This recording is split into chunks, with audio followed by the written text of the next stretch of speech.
which again, my Papa Domingo made. Well, he made it for my grandmother. He made it for my grandfather. He made it for my Yeah. grandfather's brother. I mean, they were all over the valley. Not too bad. Yeah, yeah. No, there's not a So big he- divot But, you know, I mean, and coming that's all from, he had. It was simple tools Guy and this stuff, sir, but you they know found how the they're car. redoing the So road. he was There's in a the middle of, Is there? Oh, that's done. getting No, my they Papa repaved it. Lucio, my The end Well, I'm gonna go look Guy for that's it got you that because I was picture? curious.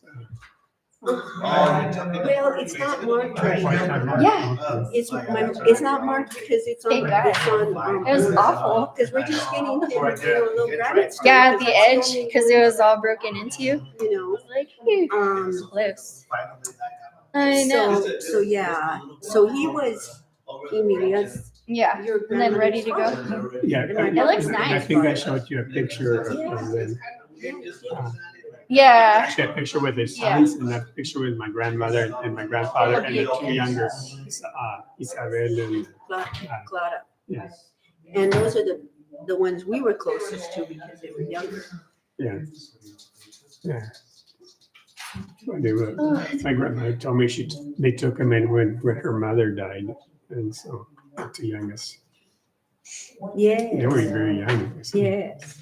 See, and that's how I remember your grandmother is because my grandfather would talk about her, and so would Clara and Isabel because they were really raised by her. Yeah.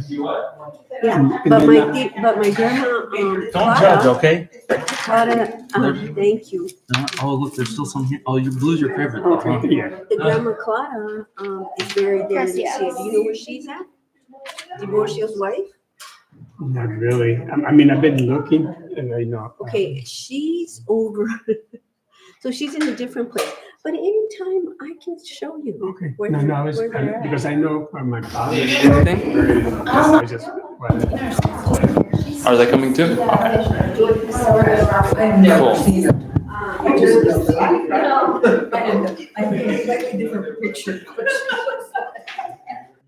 That's her. See her office. Yeah. You work full-time, do you? Part-time? No, I'm full-time. Full-time? I'm just always running around. Right. Yeah. Yep. Weekends. Yeah. Keeps you out of trouble. Oh, yeah, definitely. No, it gives me money to spend, okay?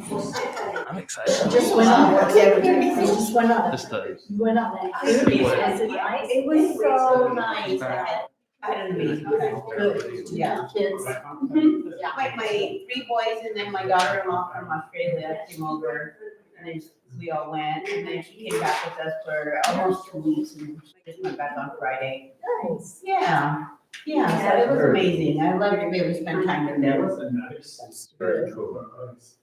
Like Is the public art Monday, the first Monday? Those 80 months, I have missed it though, because I planned things for that first Monday. Yeah, I missed last time because I had it on Wednesday. The calendar. Yeah, always the first Monday. First Monday. So next, I believe it's next week. Yeah, yes, it is. Yes. Mhm. But on my calendar, it says it's Wednesday. That's cool. Did we start off at Wednesday? Maybe it. No, actually, it says Thursday. If they're not, I'm Okay, so I'm gonna change it. Okay, yes, every Monday, every first Monday. At 8:30. That's actually still, Oh, it's the last day of March. yeah, it is. I thought that was the next Monday, yeah. You're gonna be there Friday? What's that? Oh, I haven't heard.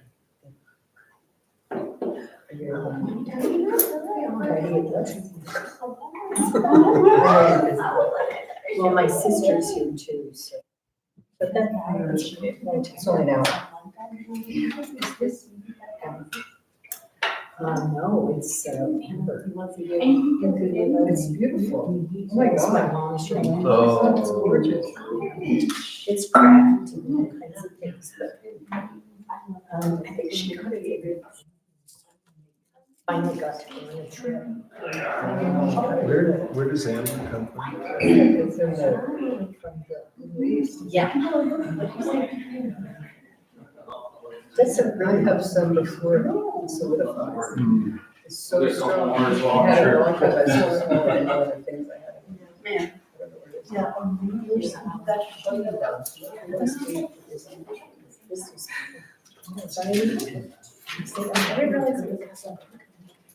Because I've only been. Yeah, well, I'm supposed to watch this.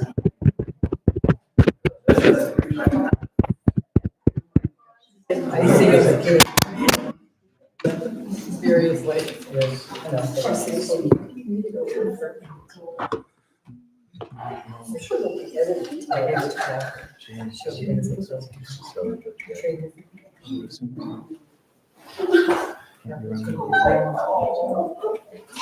Oh, really? Yeah, I'm breaking the news to you, so she'll probably tell you that. All right, we'll get this underway. Today is Monday, March 24th, 2025. The time is now 5:04 in the evening. We are here for a work session with the Board of Trustees at the Mesilla Town Hall in the boardroom.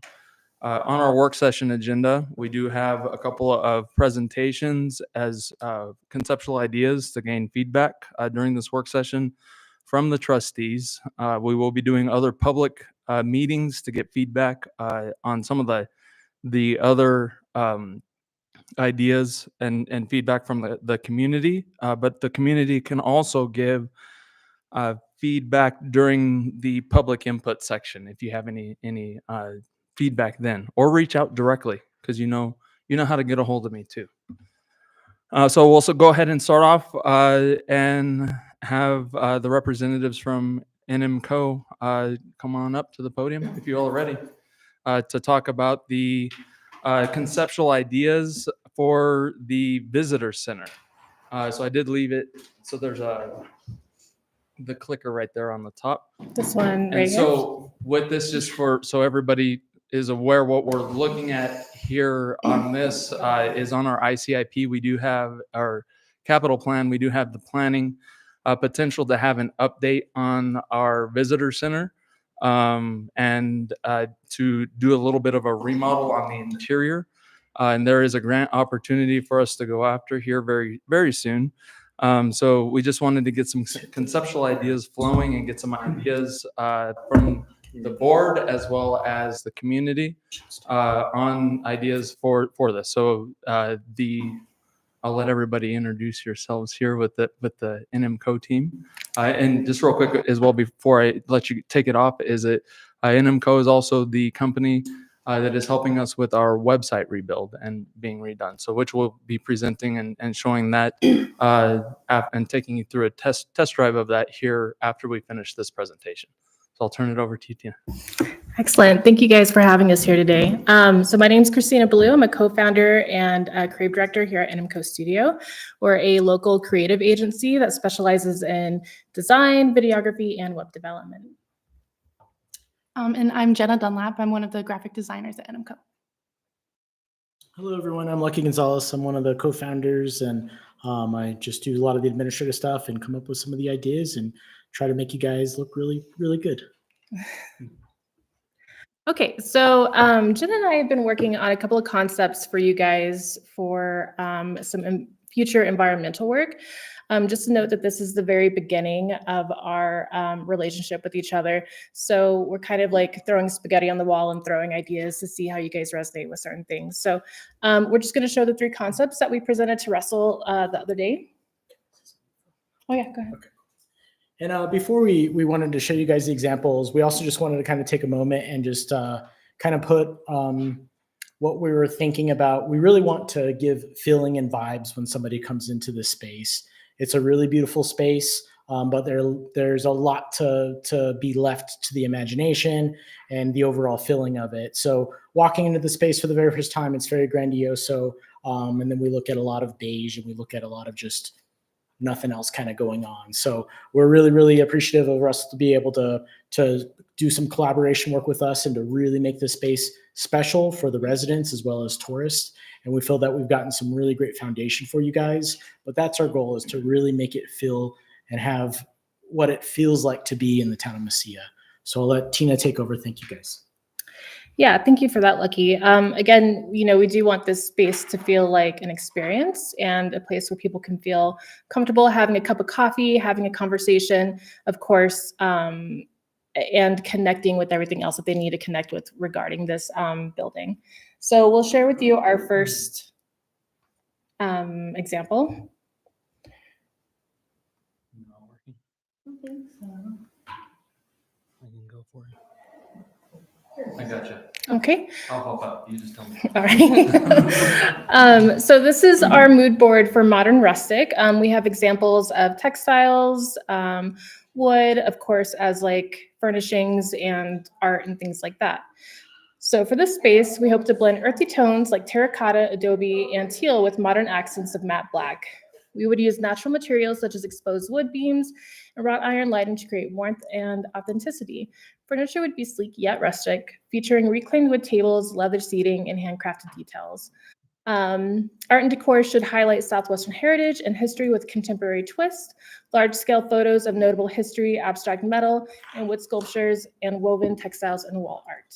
So this space will feel like you're taking a step back in the time with history, with historical resources while offering modern amenities.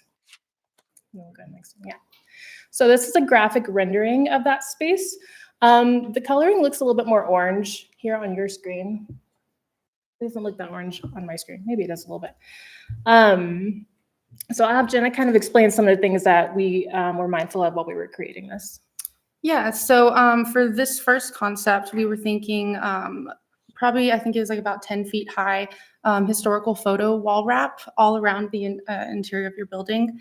And then we would feature some kind of rustic and like wooden metal based furniture to complement that. We would keep the kind of rust color that you have painted already halfway on the wall underneath the vinyl wrap and continue up with black paint.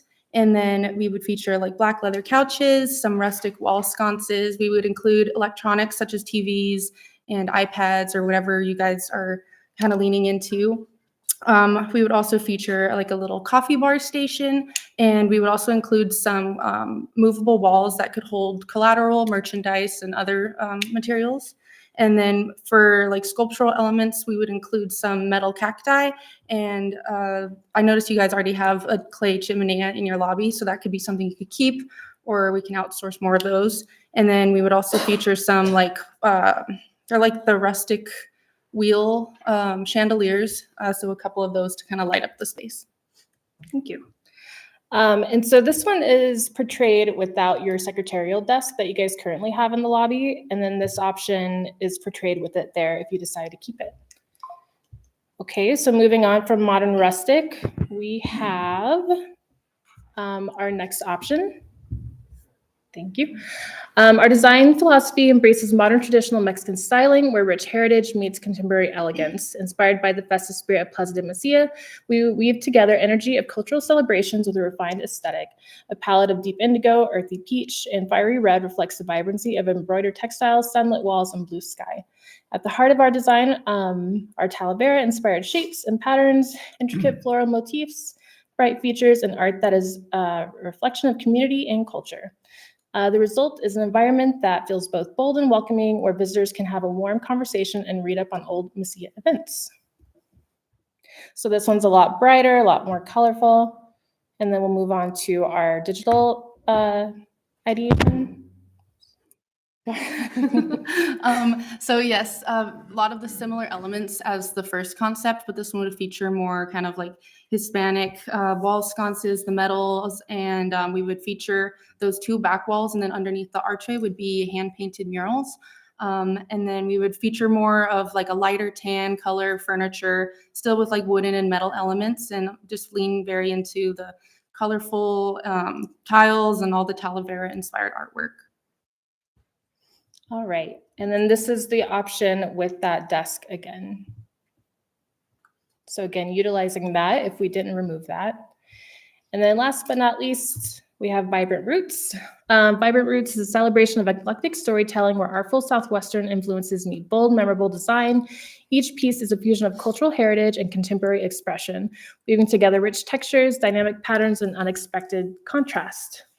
From handcrafted textiles to striking statement pieces, Vibrant Roots embraces color, history, and individuality. Every element is thoughtfully curated to evoke emotion, spark conversation, and honor the artistry of diverse traditions. This is more than design, it's a living, breathing canvas of culture, creativity, and connection, an unforgettable and uplifting space attracting locals and visitors alike. Okay, and then our digital rendering. And then so for this concept, we would feature a hand-painted mural with the cacti and like some sand dunes, kind of bringing in that Southwestern kind of feel to your space, but in a very colorful and modern way. For the furniture, we would feature more modern style chairs and couches, and they would be more like vibrant, more brightly colored. And again, we'd have, you know, the coffee bar, modern wall sconces, modern chandelier, and just kind of keep a very vibrant and kind of modern feel to your space. Okay, and then the last slide is the example with the desk. I also want to note that with each of these concepts, with whichever direction we end up going, we're still going to have a community art piece, and we're also going to prioritize hiring local contractors to work with artwork, along with any kind of fabrication that we need for this. All of the spaces also will have a lot of technology built into them. So we'll have basically computers with big, large televisions that will have whatever you guys prefer to have on them. Community events, calendars, local weather, and then we can also integrate any type of videography that we would like to have into the displays.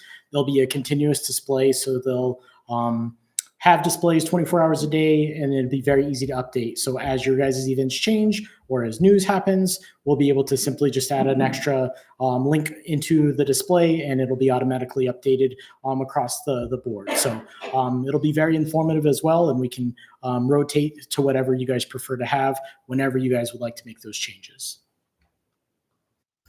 All right, thank you. Do we have any questions? Yeah, so this is where I just want to open it up to ideas to everybody. And on that, I do want to share what some of the feedback that I gave them already. And that was over that Dorothy and I kind of shared with them, because Dorothy and I went through the presentation last week, and that's why I wanted to make sure to add it in to a presentation today. But with this, my feedback was the wrap that is on the very first slide that kind of shows the history is a great concept, and one that I think kind of blend with what we have.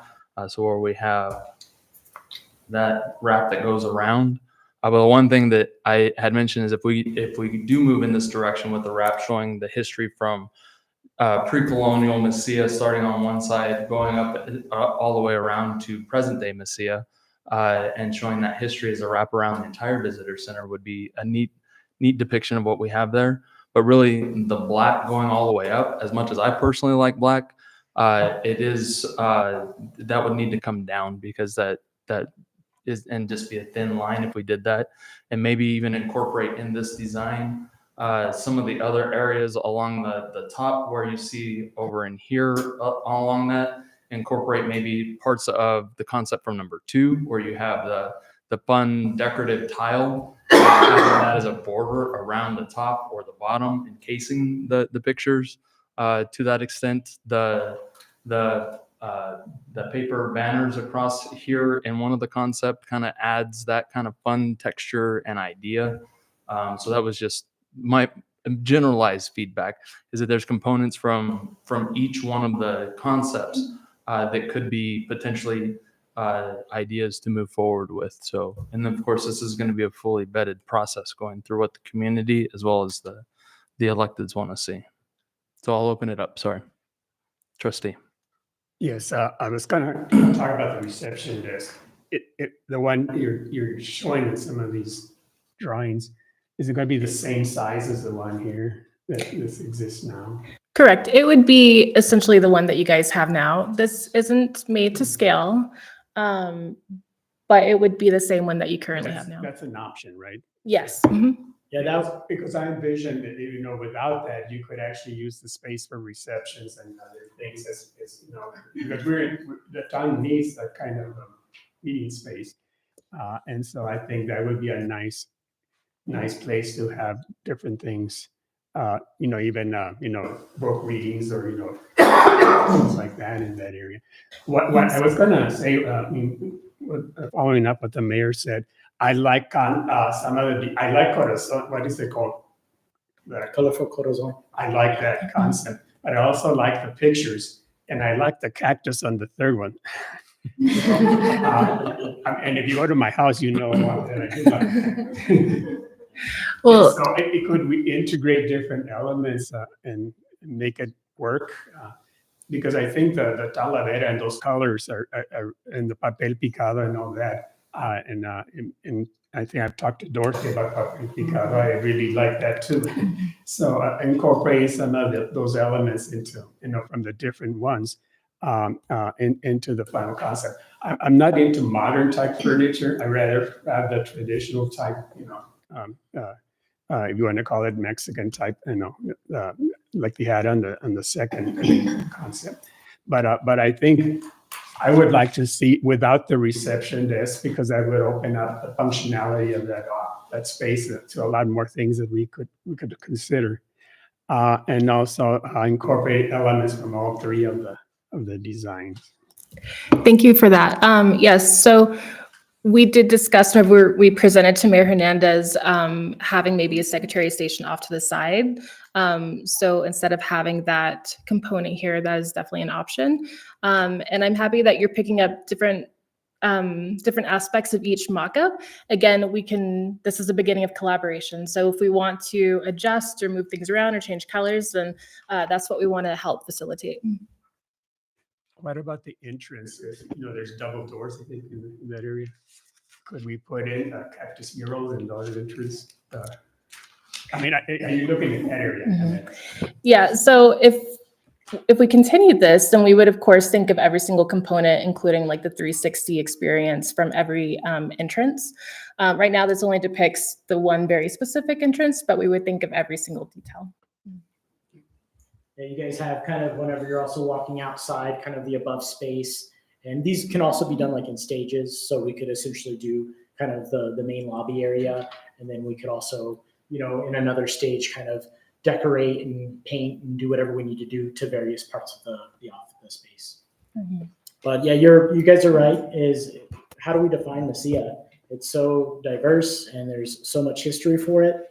And it's hard to kind of, put you into one category because there's so much history in it. So sometimes taking the concepts and a little bit from each concept and kind of marrying them together may be the best bet. And that's definitely something that we're willing to do. And the first one with the photographs, I like that, but I think it needs more color. So that's why I say borrowing from some of the other designs. Mm-hmm. Yeah, great, thank you. Mm-hmm. Trustees, yeah.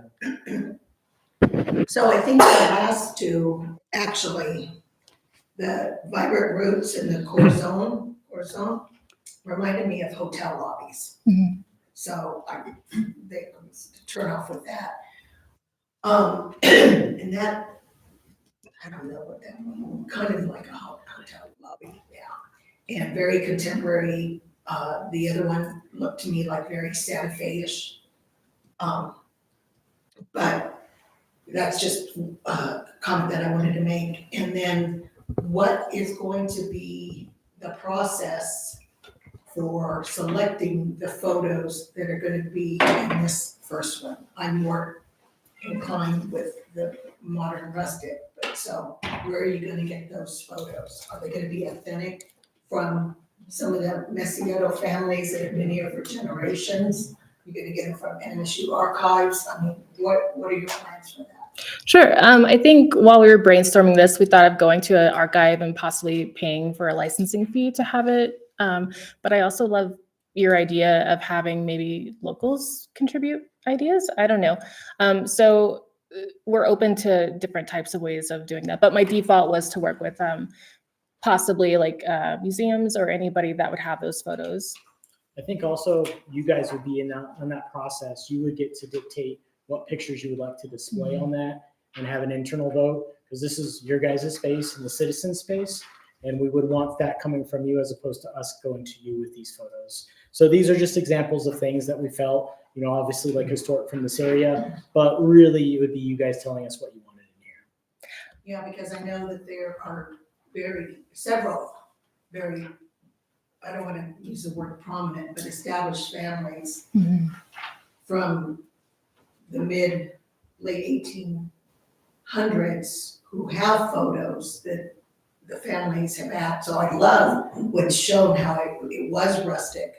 But, Billy the Kid is just one person that is very well known and famous for being here. There's several others that I would like to make sure we capture.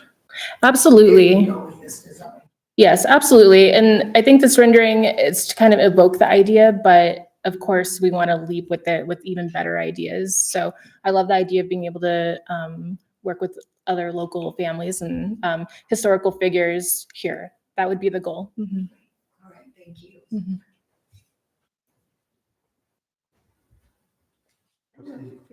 Or Mayor Pro Tem, whoever. Okay. Still thinking about it. I like all of them, but I think the picture one is the biggest one. And like Justina Vada said, colorful is kind of a huge part of here. And I think that fits us better. And what Johnson said, the first one, it does look a little bit like Santa Fe, and we kind of want to separate just a tad from that and have our own identity. The other question I had is, there's a lot of pieces that were donated and that are in our lobby already. What are we doing with those? Are we incorporating those, or are we putting those somewhere else? Or we don't know yet. Okay, That would depend upon the process, really, and Okay. what the direction. Yeah, and we would work with you to see what pieces you wanted to keep or what pieces maybe you wanted to not keep in the area, what we would have to purchase versus what we already have. So we would definitely work with that. okay. On that note too, Mayor Pro Tem, I think that with some of the pieces that we do have that were donated otherwise, such as those that came from Office of Cultural Affairs and from up north in specific, is that we do have other town spaces as well that they could potentially be relocated to, or within this building alone, still visible in the public eye. But we also have other public spaces and public buildings that would be great to have some other artwork in there. So that's an opportunity for us to look at a whole town kind of view of everything. Yeah. But these are great concepts to start with. This is awesome. Thank you. Appreciate that. Yeah, I mean, I'm a little hesitant to like mix it up a lot, because then it looks mixed up a lot. And I mean, to have tiles over to me, it's just going to make things more muddled, and people still aren't going to know what they're walking into. So I mean, I like that you separated the styles myself. I mean, I would like the space to have people sitting, and so it's real important that we do have sections where people can sit in a circle and stuff. And I know you have a couple places, but it looks like a little child place and then an adult space, and then so I mean, I do want to definitely get that in. I would like to see because we don't have a person there full time, and we probably won't. It's probably not a good idea to have that desk right in the middle, because it takes so much room. So it's probably better to have a different design for somebody when they're there. We also run our elections out of there, and we may change that. I don't know. It just depends what happens here. So we don't want it to look like a hotel lobby for sure. So we have to have some really special stuff right in there. And I think the technology can get kind of dicey too, because when you have big spaces, I mean, big technology, big screens and everything, it's kind of hard to incorporate really rustic stuff with that because it's so modern. But so I don't know. I think these are all good. I don't like having every style in it myself. I would rather have I mean, even if you did sections or you had, that were kind of separate sections that had this type of thing, and then another section would have the, the bright Mexican stuff, and then things like that, because I think mashing it all together is not something that I would feel comfortable walking into. And I don't think that people from out of state or going into a visitor center would get the right idea from having everything meshed together, right? Even though we admire our mountains, I mean, the Oregons, you can go outside and see them or whatever. So that's my thoughts, and they're very, as you can tell. I mean, I like bright colors, but so I think that's good. I think the black is definitely not a thing, just because to me it just closes things up and makes things feel, and there's so much space there that it needs to feel way open. Those are my thoughts. I appreciate that. Thank you. So if we were to move forward with this, we would continue refining, and we would make sure that if there were aspects that you guys like from another design to another design, that we do make sure it's all complementary. We wouldn't want it to feel very confusing when someone walks in. So there might be things that we remove or things that we add. So really we would continue this dialogue of revisions and curation until you guys got to a spot where we all felt like it would be great. And again, this is really, not due to our own subjective opinions on how we feel about the space, but our objective opinions in terms of how we want other people to feel when they come in. So that would be our goal, is to just make sure it feels very inviting, very colorful, and very representative of who you guys are and who this town is. Is it possible to get this emailed to us Mhm. so that we can spend more time looking at this? Yeah, I absolutely. appreciate that. Yeah, so I think, and if we were to move forward with this, of course, we would take the any adjustments that you guys have, and then we would present another round of options for you guys. And then we could find creative ways to collaborate with the community to make sure that their voice is heard too. Great. One last thing that I do want to say that was something that was discussed. It's just that you don't see it here necessarily. Is this door that's on the backside is kind of somewhat of an unused space in area. So in just generalized ideas and concepts is the potential of this door opening up into an outdoor space that maybe has a little bit of patio seating or something else on the outside that allows our visitors or residents to also utilize the space in a different way. So that was another idea that was also thrown out there. It's just not, as it's been mentioned, this is a very hard kind of conceptualization of what some potentials are, just to get the ball rolling. But I like that idea of a patio area. You have indoor and outdoor kind of space. Yeah, that'd be beautiful. Any other comments or anything right now, trustees? Great. I'll email or have Gloria email this to you a little bit later or first thing tomorrow. That way you have that. Okay, great. Thank you all. Thank you for your time. Thank you very much. Appreciate Thank it. you. All right, let's go.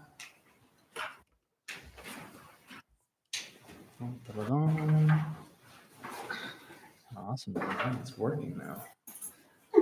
You see a website, a redo. This is NMCO's also working on this. So I'm just going to do a quick run through and kind of an overview of what they have on here. With this website, this will be going live for our current website starting on Wednesday. I believe the 26th is our goal on that. So some things are still a little rough on it, but we're working out those kinks, and we'll have a 30-day period to kind of really drive down. So you'll have the opportunity to really provide more feedback on that. But I really just wanted to give you an overview of what you see.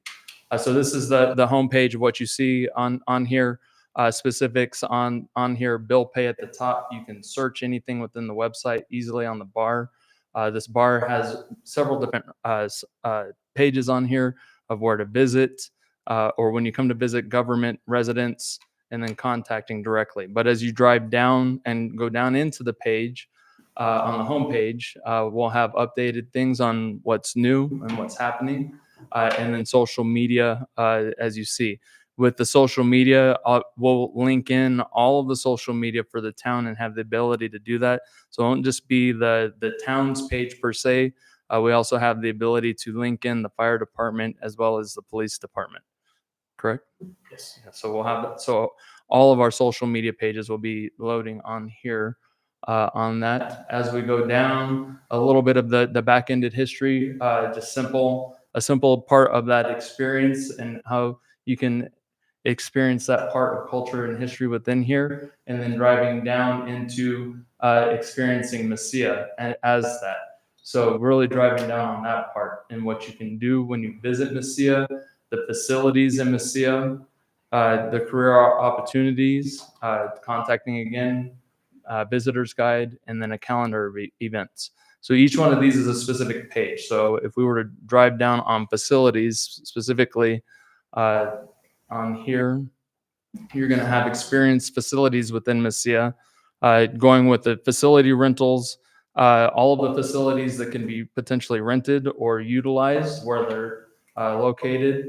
We have made the forms on here, or sorry, the team has made the forms on here to where you can download a PDF version of this, or you can go in and fill out a form and it gets automatically sent to the specific department's email. So that all of the forms that were present or that are presently residing in forms and content on our current website are now fillable on here and sendable to that.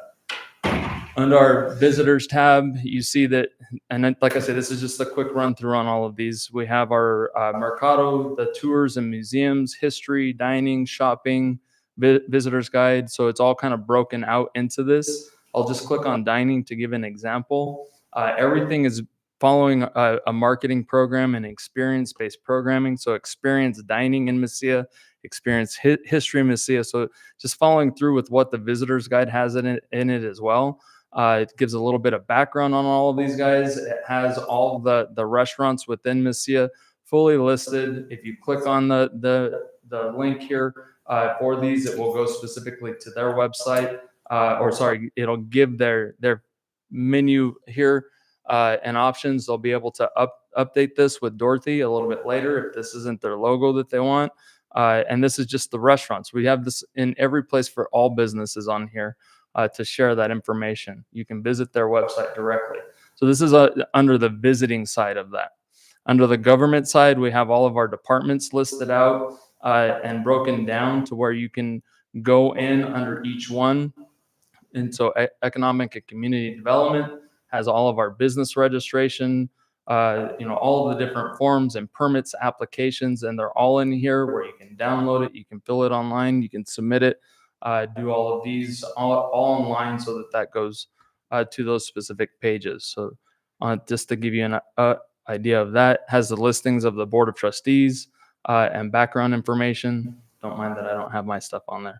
It's to be updated still. Sorry, but and so the pictures is one thing that I do want to say is on each department you're gonna have as well. So it'll show specifics under each department, but we are going to be working on getting mugshots.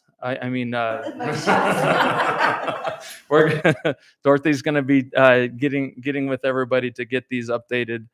So we get updated photos for everybody going through. But it does have, just as it is in our current website, all the minutes, agendas, everything to that extent. We do have specifics for residents that we built in as well. That on the residents page, it shows more to where the residents have their recycle schedule, drinking water report, billing needs. So in here, the residents will have the ability to drive down and go to pay other bills from the website. We have I had them add in a page specifically for community support programs. So this shows all of our other community programs that we have throughout the community on that side there. So just a quick, like I said, it's just a quick overview of what we have for everything that is, getting in touch and everything as part of Mesilla. There will be the interactive maps that will be interjected in each one. The individual pages for like the fire department will have what the department heads have wanted to be as individual pages for their departments. They will have a part on here that will have their live feed from Facebook as well. And then any applications that are applicable to them, things that can be updated easily by either Dorothy or by the NMCO team whenever we have that happen or need those updates to happen. So that's kind of our new page in a nutshell, and super quick. We're working on all of it still. I like But and the one thing that you will probably be seeing, and it may not be here at this page because I think it's still to be determined, is we have the cameras on the plaza are going to be installed by the end of this week, or should be. So we will have a link that will actually show the Kiosco live on our website, as it was previously discussed on that for that part there. So that kind of give you an update on that for the website itself. Any questions so far? Looks great. So like I said, this is going to go live on Wednesday, at some point on Wednesday. I'm not sure. Probably in the morning. In the morning? Okay. So by all means, feel free to, starting on Wednesday, go on the website, peruse it, and, you can send me feedback and I'll get it to the NMCO team, or send Dorothy feedback, or click the contact us link and it'll go where it needs to go. Or at least that's the theory. Maybe those will be some bugs that we might have to work out in the long run, but that's what we're intending is for it to be a fully kind of updated, integrated experience. We are looking at some other plug-in potential to create some other programming, but some of the other plugins that might have the add-ons that are the nice things do cost quite a bit of money yearly. So those will be things that we'll probably be bringing to you through the upcoming budgeting process to see if we can budget for some of these things to happen that would benefit residents as well as businesses and our visitors as a whole. So we're trying to get everybody incorporated in all of this. Sound good? Awesome. Awesome. So just on that.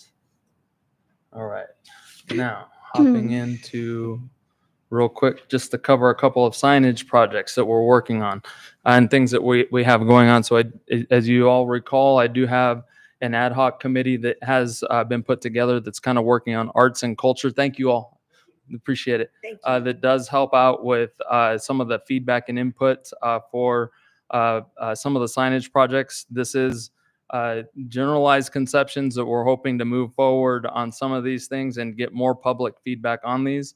But just to walk you through a few of them and the ideas. So we have Parque de Cura, the park that's across from the community center, where we would have a wall that is built on the park that has a mural of Father Ramon Ortiz, since that's the name of the park. The bronze plaque that is there at the bottom that's noted would be giving the history specifically of Father Ramon Ortiz in this. The signage design would be similar to that you see in the front of Town Hall here, where we have the bronze kind of lettering that it has the corrugated behind it to keep it uniform across the board. That was one of the requests of the committee, was to really try to make the signage across the board a little bit more unified, so that we didn't have the mishmash of different signs across everything. So this was one of the things that came out of that. I do have Able Signs helping out with some of these conceptuals and breaking out the budget side of all of these. So this is the front side of the sign that would actually face Calle de Santiago. On the back side of the sign, cast bronze would be on the back side, giving the Mesilla history, pre-colonial history, acequia history, and then Mesilla's important dates. All that would be going through a vetted process, ensuring that everything is true to its nature before we get anything cast in iron that would definitely, or bronze that would definitely be there for quite a while. You see this wall would be 5 foot tall with the step downs at 15 foot across. The location would be right here in this generalized area on this side with ADA access with the new sidewalks that are coming in on the side of this park right in here. So it would kind of enter in here with the ability to have a table on the back side of that sign so that people would be able to fully enjoy that area or potentially do that with ADA access more than anything on that backside for behind the wall. So that's that part. Another sign concept that came forward is one that was decided to be put in commemorative park, or the thought to put it in commemorative park. It is a large monument sign, similar to what you would see if you go visit any of the larger communities throughout Mexico, and some of the communities that we have here stateside as well, having the large letters. But instead of doing the bright, vibrant colors, the committee said to keep the consistency kind of going in the same direction. We put it on an Adobe looking wall and have it in rusted letters to keep that consistency going there. What we're looking at is also having it to where it has LED uplighting on the bottom to light the letters, and it would just be the letters that would be lit, following through with, of course, our nighttime our night sky ordinances and the wattage that would be in there. But this would also be color changing lighting so that we would be able to change that lighting depending upon the color. So red and green during Christmas, orange and purple during Halloween, that type of deal, to just give a little extra flair on that. The letters themselves, 40 inches tall, 6 inches wide, 1/8 inch metal that's welded all together. Just to give that example there, kind of a breakdown of the size of this. So it's actually 28 foot, not 28 inches. That would be kind of short. But we are looking at it being at about a 5 foot height overall for the most part on that in this designing it, and the idea and the concept of this. This would be going, as I mentioned, in commemorative park.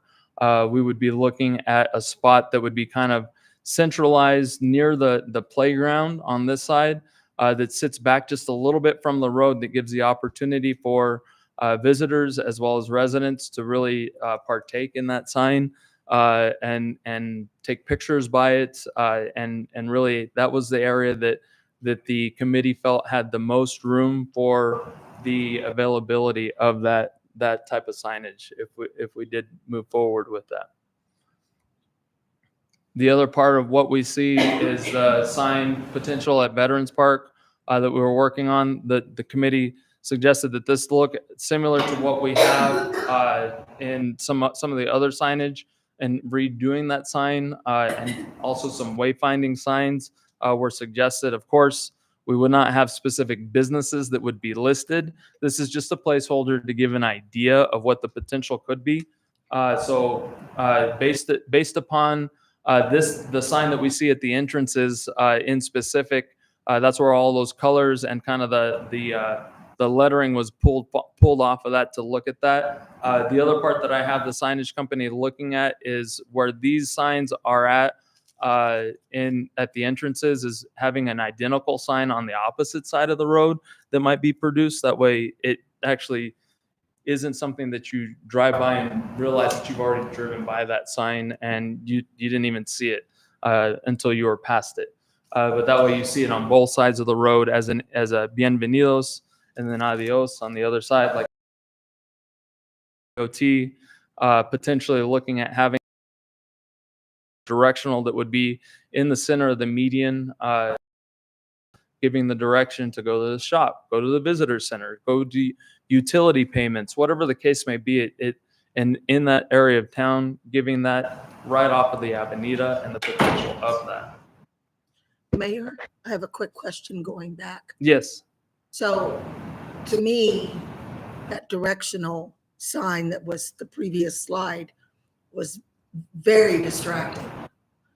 if you're driving and you're looking and all the colors, and so to me, it's very distracting. I understand what you're trying to do. And how many of these are you planning to have? Like in each median, or just one or two? The idea, it would be that it would be one or two.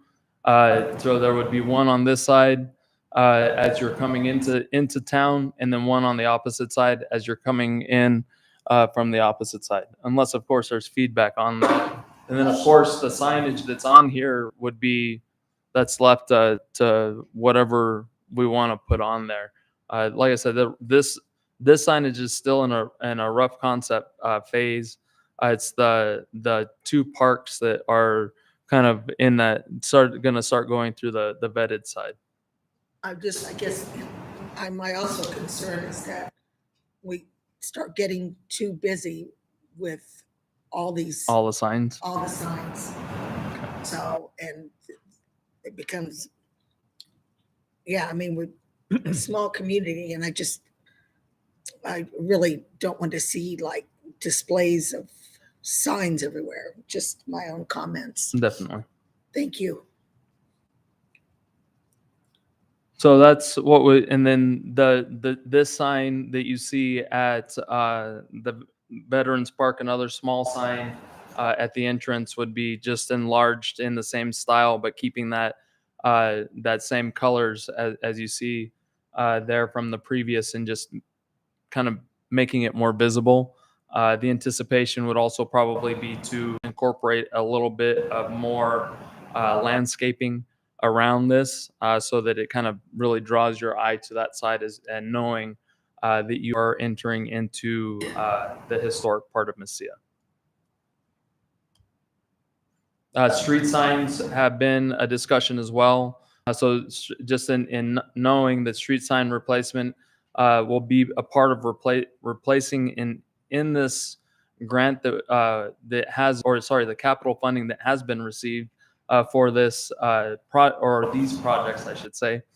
We do have the brown signage presently, which we can continue to keep that brown, or we can possibly look at, which was actually brought to my attention by the signing company, is making that the brown signs have that turquoise background with black lettering, kind of like what you see in here. So on that one.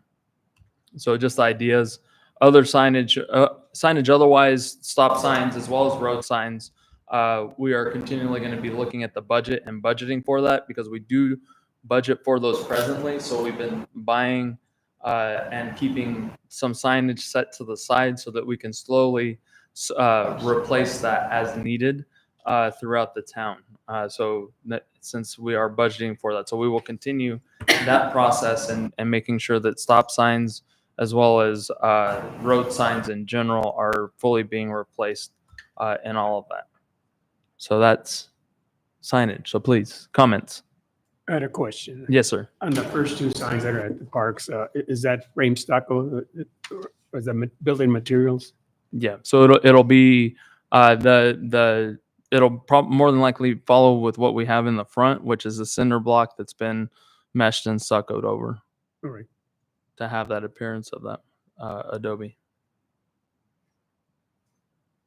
Any other feedback or comments?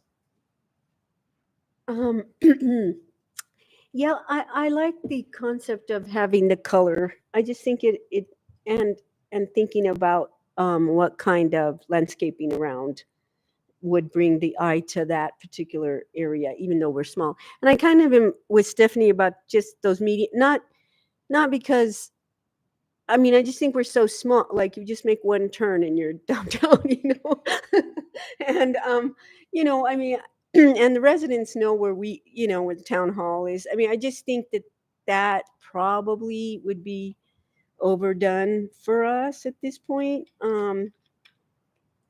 But that's just my opinion of that. But yeah, I like the idea of making things consistent, just for us to have an identity, of some. I was in Mesilla, and this is how it made me feel. This is what I saw. Those kinds of things. So So I like the idea of having things, signage consistency and stuff, especially if we're displaying historical kinds of information and those kinds of things. So I appreciate that.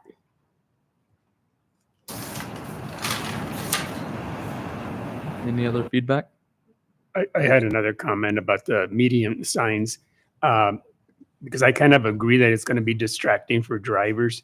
But I'd like the concept, but could we place them somewhere else? That where, people that are walking around town could see where the signage is. In the median, I mean, people are either going to miss it or they're going to be so distracted they'll, it might cause some problems. So I'm wondering, place them somewhere else, but it's not on the median, in the middle of the road. So.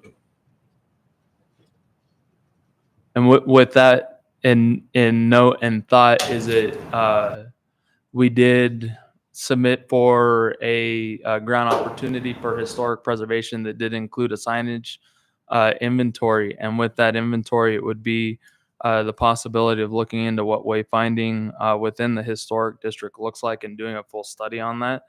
So that is that possibility of what. I mean, who knows what that signage would possibly look like in any area there. So, but that would come out through all of that study that would be completed. So hopefully we get that funded. That way we can get that inventory completed as well as the study completed. Any other feedback? Do you want me to email this to you as well?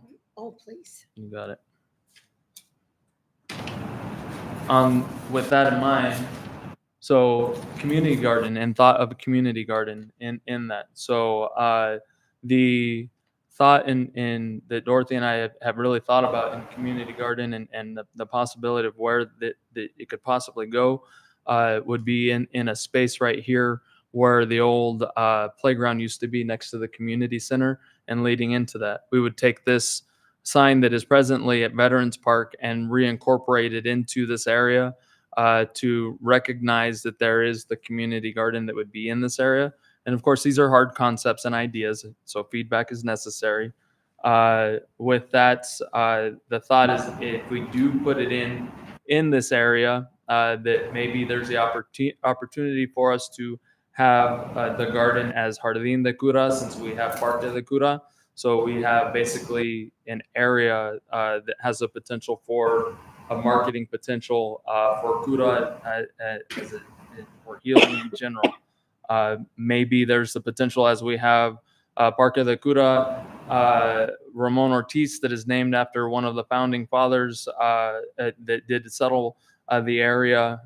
Maybe there's the potential for us to have Jardín de Cura for Rafael Ruelas or any of the other individuals that may have helped in settling the area in specific.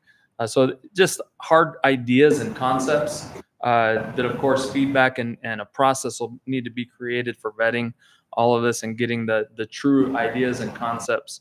But the idea of the garden, if you will, would be that it would be a multi-phase project with initial small beds for strategic planning, water lines, fruit tree planting, covered seating areas. And that would be the first phase. Second phase, incorporating pathways, a continuation of beds, artwork installations. Third would be continuation of beds, artwork, and of course the tender, loving care for the fruits of our labor. No pun intended when it comes to a community garden. But really, the key concepts and areas is that it would be multi-staged and multi-use in that, and that we would have working raised beds that the community could help out with maintaining and being a part of. That would be for community consumption at that, including the trees that would be bearing fruit in the area or have the potential of that, incorporating recycled and upcycled artwork. Making sure that walking paths that are put in have ADA access all the way around, having specific sections outside of raised working beds that have native plants with specific identification, and then sections throughout with pollinating plants in specific areas with perennials that will be coming back every year, and then those annuals that would be separate that we would be able to do by season and really kind of give a vibrant light to the areas. And then, of course, multi-seating areas throughout. I have talked with the Doña Ana County Master Gardeners Association, actually, which many of them are residents that live nearby, and they would love to be a part of the concept and building out a garden and a community garden and helping out with it as much as possible throughout. So if wherever it's determined to be, whether this is a great location that has potential, or if it's another location within town that would do that or have that, we would be having that planning, working closely with the Doña Ana County Extension Office that's based out of NMSU, and really doing that, and really trying to focus on that project-based community programming through our summer rec program that Dorothy already has built up and planned. A lot of the funding for this comes directly through the Clean and Beautiful grant that Dorothy's worked hard in getting and gets that every year. There is funding that she did receive this year for us to do some sort of community garden and planting to get this concept off the ground. So feedback is necessary in all of this. And I'm starting that feedback with you as the trustees, just to kind of get your thoughts and ideas. And then we'll take it from there. I think this is a great idea, especially because we're trying to reignite our agricultural community and try and really work hard towards preserving our green spaces and green belt. So I think this is a way to kind of get everybody involved in how that works, especially when it comes to farming. And if there's ways to, I mean, you have a lot of help already coming in to work with this project. And I think it can only get bigger from here and help us kind of figure out a lot of things when it comes to our farming community, water, and just the places and the people that are no longer farming, so that we can continue that. So I think that's awesome. Trustee? I like the concept of a community garden. I'd like to suggest also that maybe we could incorporate programs for children so they can learn about growing plants and the history of the area, which is agricultural. It'll be near the community center. We could actually have programs in the community center from people from NMSU come and do presentations. We have a plant, we have students that sell plants and flowers. We have a lot of stuff going on at the university that could come into the community center maybe on a weekend or something and invite the residents to come in and participate in that. We could also reignite the Fiesta San Isidro on May 15 was a big thing in this valley because of the farmers. I mean, they used to come to our house in La Mesa, and it's something that we could start as part of that recognition of our agricultural roots, to have something like that also commemorate some of the things that, from the past. Thank you. Great. Any other feedback? Yeah, I think it's great. I mean, I think a multi-phase thing is very smart, because I think it's a lot. Anybody that's ever done any planting and gardening knows how much work it is. So I think it's great. I think it's something that we need, and it would be something to grow from, and maybe truly formulate ideas about what to do with our green spaces, and have people really having a lot of buy-in and commitment towards it.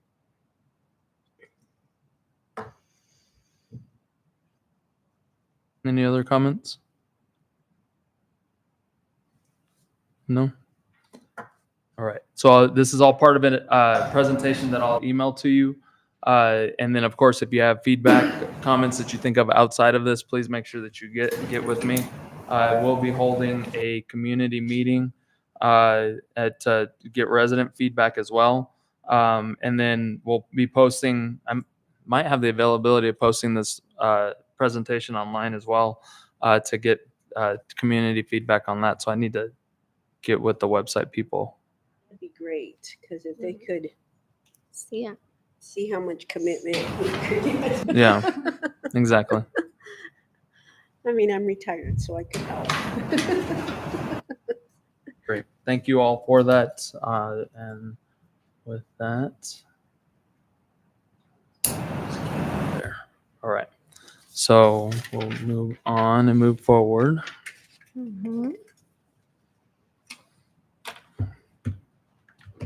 Perfect timing on that as well. Let's see if I have.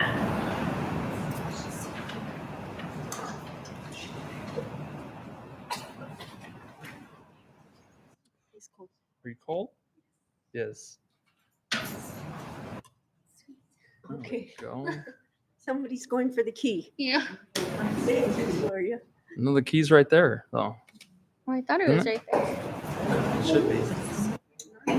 Kick off on me. Oh, in here? It's usually where Steph's at. Found it. So what do you, how do you?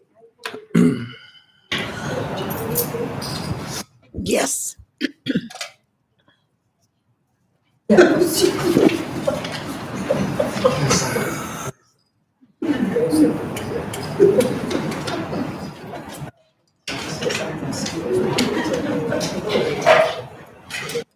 so Push the up arrow.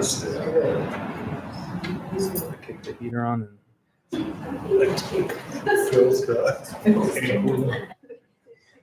Russell's giving me the evil And eye. no, I'm not. Not at all. Now it's. Was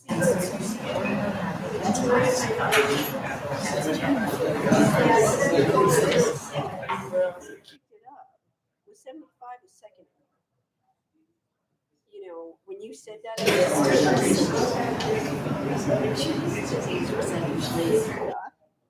There we go. Okay. Very good. You know, All right, everybody, here we go. Today is Monday, March 24th, 2025.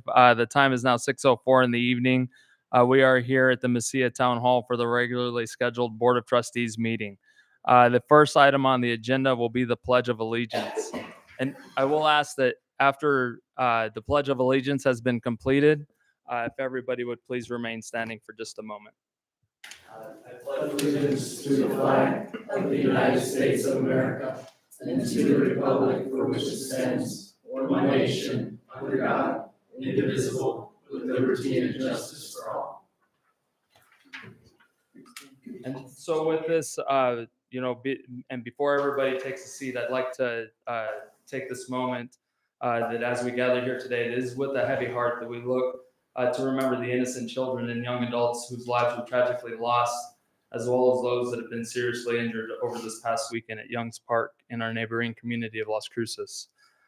No words can truly capture the depth of this loss, but we do stand together in sorrow, in support, and in love for their families, friends, and all who are grieving.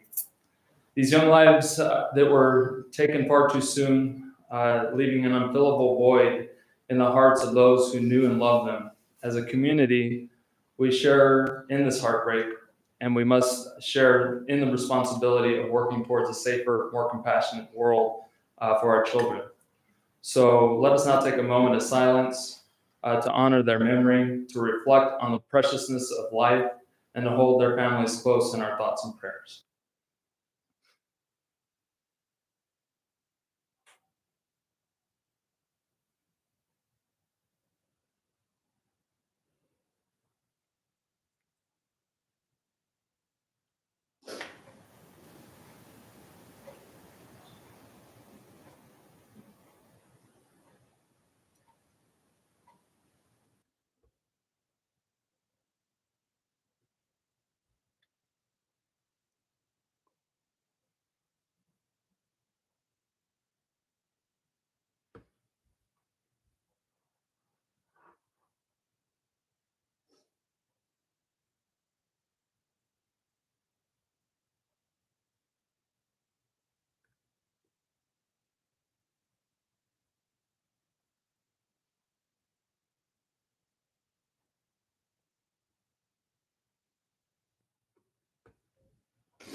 Okay, thank you. May their light never be forgotten, and may our community find the strength in unity, love, and action. Thank you.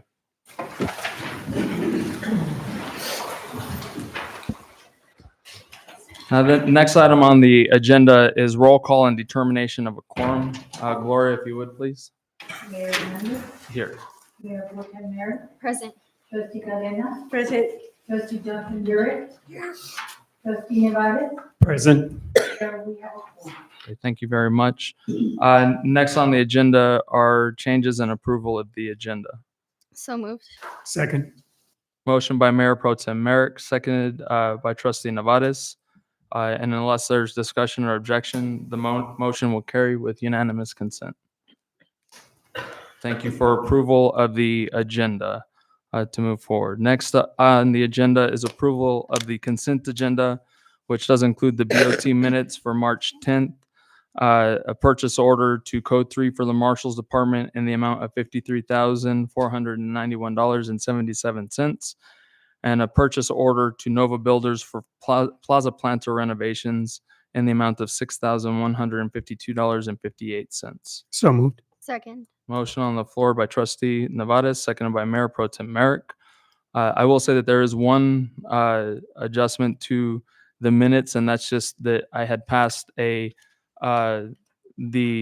paper to you all last meeting to be included, that included all of our current grant requests, projects, feasibility forms, upcoming grants to be submitted, as well as untapped grant opportunities.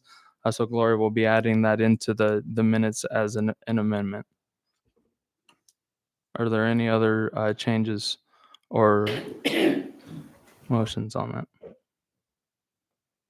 So with that amendment made, with the motion by Trustee Nevares that's been seconded by Mayor Pro Tem Merrick, Gloria, if you would roll call vote on that change, please. Mayor Pro Tem Merrick, Yes. Trustee Nevares, Yes. Trustee Johnson Burek, Yes. Trustee Cadena. Yes. Mayor, the roll call is 4 yes.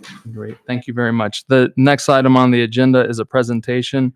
This presentation is by the Gadsden chapter of the Sons of the American Revolution.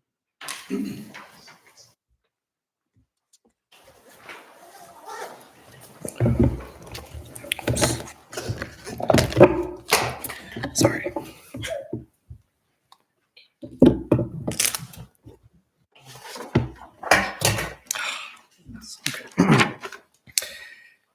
Good afternoon, and thank you, Mayor Hernandez and Trustees Johnson Burek, Merrick, Cadena, Nevares, and for allowing us to speak briefly today. The Sons of the American Revolution is a historical genealogical society that honors our Revolutionary War ancestors by promoting patriotism, serving our communities, and educating and inspiring future generations about the founding principles of our country. The National Society Sons of the American Revolution was founded in 1889 and is headquartered in Louisville, Kentucky. The SAR is a nonprofit, nonpartisan organization dedicated to promoting patriotism, preserving American history, and promoting education for future generations. SAR members volunteer untold hours of service each year in our local communities. SAR is very active in assisting veterans, and we proudly assist teachers with living history interpreters, lesson providing materials, and reenactment events for school-aged youth. Our mission and vision is to commemorate and celebrate the 250th anniversary of our country with an inclusive program that inspires Americans to renew and strengthen our daring experiment in democracy. The shared experiences of American 250th will ignite our imaginations and elevate our diverse stories, inspire service in our communities, and demonstrate the lasting durability of the American project. American 250th is a nonpartisan initiative working to engage every American in commemorating the 250th anniversary of our country. This multi-year effort from now through July 4th, 2026 is an opportunity to pause and reflect on our nation's past, honor the contributions of all Americans, and look ahead toward the future we want to create for the next generation and beyond. The U.S. Semi-Quincentennial Commission was established by Congress in 2016 to plan and orchestrate the 250th anniversary of the signing of the Declaration of Independence of the United States. The nonpartisan commission, chaired by former Treasurer of the United States, Rosie Rios, is working with America 250th to engage Americans nationwide in designing the largest and most inclusive anniversary observance in our nation's history. The Gadsden chapter of the Sons of the American Revolution, our current president, Tanner Guskey, and myself, TJ Vallejos, current first vice president, would like to present to you with a challenge coin to honor the upcoming 250th anniversary of the founding of this great nation. Thank you for your time. Thank you.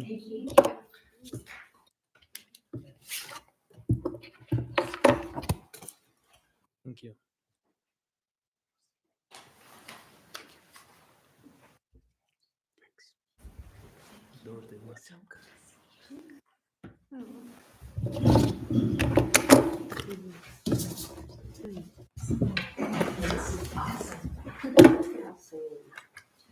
Thank you all. Thank you. I appreciate it.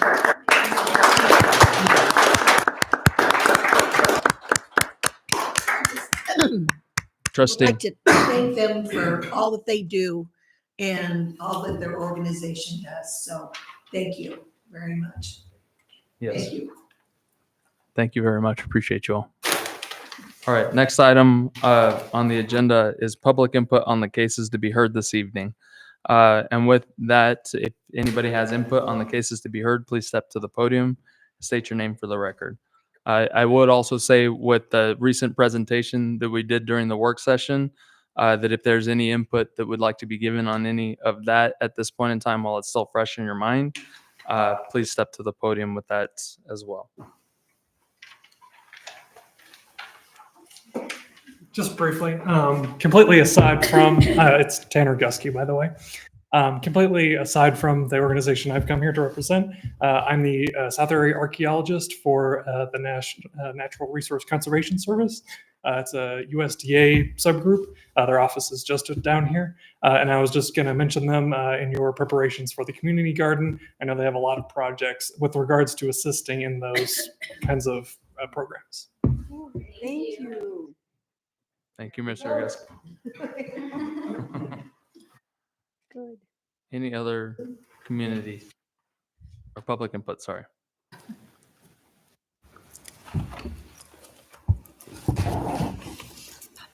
Mayor and Board of Trustees, I had a process question about number 7A. This is requesting approval to subdivide a property. And I think that that it would be best or appropriate if the town looks at this request as a subdivision. And it, of course, it's quite different because the purpose of the subdivision regulations are to provide, it says, for the harmonious development of the town of Mesilla. And this is to establish conditions that are favorable to the health, safety, convenience, and general welfare of the population of Mesilla. So I think that if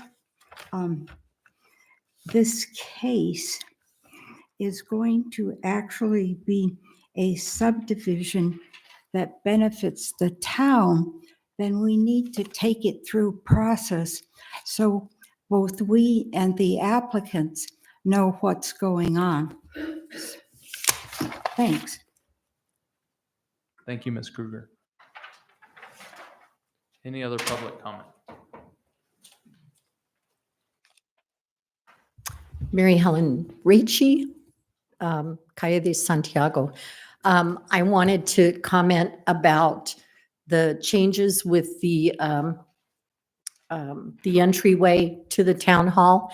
I'm really glad that we're looking at this and doing some changes, and that it's going through a process, and that the public will have input as well. There's been a lot about Billy the Kid in that entryway, and he shouldn't be celebrated at all. And my dad always said that he was a juvenile delinquent. So anyway, thank you for that presentation. I know that there's going to be changes to some of those designs which are needed. And the input from all of you was really good. Thank you. Thank you, Ms. Ricci. My name is Anton Magallanes. Before I forget, I guess I think about the signs and the color of those. The county, for what it's worth, differentiates between like a county improved road versus a non-county maintained road. I'm sure Public Works will probably provide that, but it makes me think you might be able to tell something about the characteristics of the road with two different colors. So something to think about. Thank you. Thank you, Mr. Magallanes. Any other public input? All right, seeing as there's none, we'll move into our next order of business. Under action and consideration, under new business, is approval of PZHAC case 061956 for 2750 Old Farm Road, submitted by Enrique and Melanie Vigil, requesting approval to subdivide their recently rezoned property from 3 acres to 3 individual 1 acre parcels in the now single-family R zone. So moved. Second. Motion on the floor by Mayor Pro Tem Merrick, seconded by Trustee Nevadas. We'll open it up for discussion and have Eddie give background of the case first. Yes, good evening, Mayor, trustees. Again, yes, my name is Eddie Salazar. I'm with the Community Development.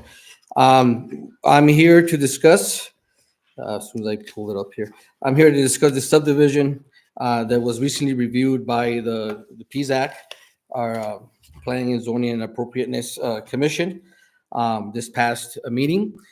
This address, or this case number 061956, it is located at 2750 Old Farm Road. It is a 3 acre parcel currently. It is R1. Not too long ago, actually in October 28th, 2024, there was a hearing for rezone hearing, and there was approved for the rezone. So therefore, currently it is a R1 zone parcel, 3 acre parcel. The understanding when it was being reviewed that the owner of the property was considering subdivision, but it wasn't discussed in detail at that time. So right now, we are discussing in detail at the time, the subdivision request. There is again, 3 acre parcel. It is being requested to subdivide into 1 acre parcel, which is the minimum size standard for an R1 parcel. Few things to point out about this subdivision. One, the subdivision access point to it is a private road. Old Farm Road is a private road, even though it's being used as a community road for such a long time. It is a private road, and therefore that is why the applicant has requested an alternate procedure subdivision, which means generally you handle those case by case depending on the situation, because you're not able to follow the guidelines from our standard subdivision request, which is generally when when a developer purchases a large portion of land and they subdivide, and then that's when you go in with the infrastructure and all those things. Again, not able to do that because that subdivision, that request, the parcel is being accessed by a private road. The applicant does understand that the utilities, specifically the water, is going to be at Calle del Sur, which is University. I apologize, University. That is as far as the town of Mesilla is able to get the meters to the property. Again, the applicant understands that the responsibility remains on him, or falls on him, to be able to get the utilities all the way to his property. Okay. That property, because it's not, there is no sewer immediately accessible to those 3 parcels or proposed 3 parcels. The applicant has mentioned or has requested that, or asked that is he able to dig a well still and have septic on those properties, again because of the cost and not having immediate access to the utilities. So I wanted also to bring that up to the board. Lastly, I'd like to bring up, there is a replat that was drawn up by Moy Surveying. They are here today, the applicant and the surveyor. In this replat, there is an easement. It's called a driveway access easement. Particularly, this is on the northern part of the parcel, and it is for access to the middle parcel of the property. if you look at the property, one of the reasons why that is also to give the middle parcel the 1 acre requirement that it needs. There is some solar panels on the property. The solar panels are approximately 11 feet from the boundary line. In the Mesilla Town Code R1, the minimum setback for structures is 7 feet, so it's within the setbacks for those solar panels.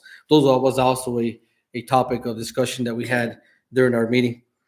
Other than that, again, the applicant is here in case I can't answer any questions, but I do stand by for any questions. Mayor? Trustee. Yes, just a clarification again, Eddie, because to explain again how now, 2 years later, the 1 acre minimum is met, because in 2023, the lots were not 1 acre. Correct. So how were they met? Yes, that was met, that met from that driveway easement that you see in the replat here. There's this little gray area before the center one was showing 0.88 because of this driveway easement. With this gray area, what that means is part of the center one, and it is legally accessible to this property by using that portion of the top property. So the easement was done to make. One of the reasons was implemented to make the center the 1 acre parcel, correct?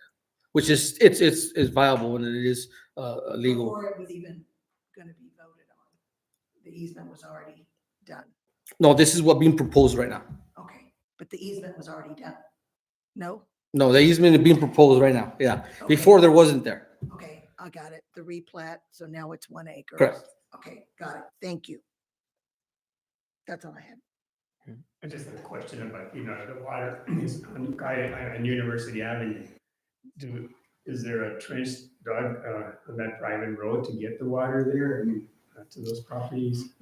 I'm sorry. How does that work? I mean, Well, what's going to happen if the applicant does decide that he wants to hook up, which I think that's what it's leaning towards to eventually, maybe not immediately, but he will obviously have contact Public Works, and the meter will be put in place at the end of the intersection. We're obviously on the public right of way on University for each parcel that it's going to be supplied to.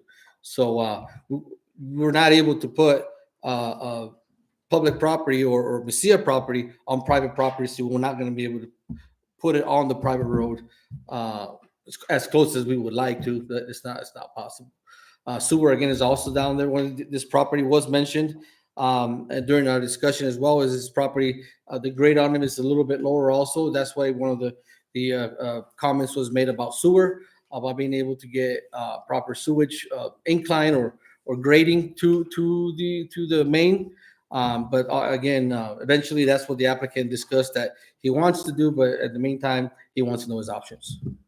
Did I answer your question, Trustee? yes. Any other questions, trustees? Seeing as there is none, there is a motion on the floor by Mayor Pro Tem Merrick, seconded by Trustee Nevadas. Gloria, if you'll roll call vote, please. Trustee Cadena? Yes. Trustee Nevares? Yes. Trustee Johnson Burek? No. Mayor Pro Tem Merrick? Yes. Mayor, the roll call is 3 yeses and 1 no. Okay, thank you for approval of PZHAC case 061956 2750 Old Farm Road. The next order of business is approval of PZHAC case 061964 with conditions for 2310 Avenida de Mesilla, submitted by Morgan Schweitzer, requesting approval to put up pergolas in the historic commercial zone. So moved. Second. Motion on the floor by Mayor Pro Tem Merrick, seconded by Trustee Nevadas. We will open it up for discussion after Eddie's presentation. Yes, again, good evening. My name, I already told you my name, but the case number 061964. This is located at 2310 Avenida de Mesilla. It was submitted by Morgan Switzer, requesting approval to put up a pergola / porch on the property. This property is historical commercial. The background, the applicant is looking to put up 2 metal roof pergolas / again porches in the patio area of Mrs. Swisser's property. The property currently right now is the Mexico Vintage Wine. I believe that's what it's most commonly known for. One of the porches is going to be the east side facing the patio, and the other one's going to be facing south. Precision Enterprises have been contracted to do the work. If you look at the plans, you see the application there, the proof of ownership. The plat survey kind of gives you a little bit more of a visual. It's the site plan, and it tells you where the pergolas are going to go in the front facing Avenida de Mesilla. There you got one that's 42 feet by 14 and a half feet. And then the one on the side there on the southern part of the building, you have one that's 16 feet by 40 feet. There are going to be it's going to be corrugated roofing on the top of it, and the one specifically on the south of the building, the applicant is aware that due to that is up to the property line or very close to the property line within 3 feet. Historical commercial regulations or code does dictate that a right of entry form needs to be filled out between both property owners that's adjacent to. And there is one on file. I did include that on the packet as well. Another thing to mention is that it does need to be fire resistant, which is square tubing. That's why the reason for the corrugated roofing as well. Any other questions? I'm here in the applicant. I just noticed she is here as well in case you have any questions for her, so I stand by. Trustees, questions?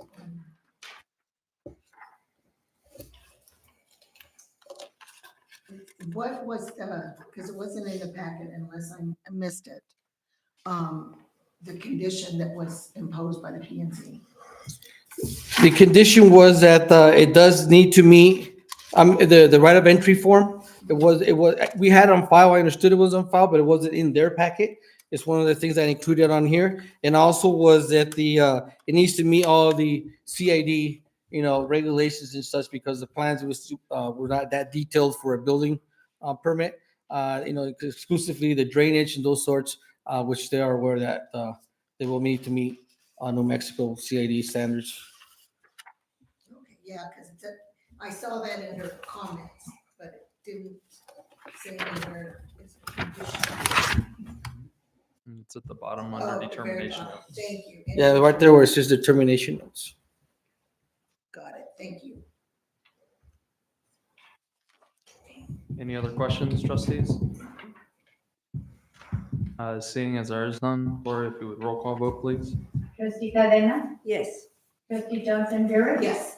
Trustee Nevares, Yes. Mayor Pro Tem Merrick, Yes. Mayor, the roll call is 4 yes.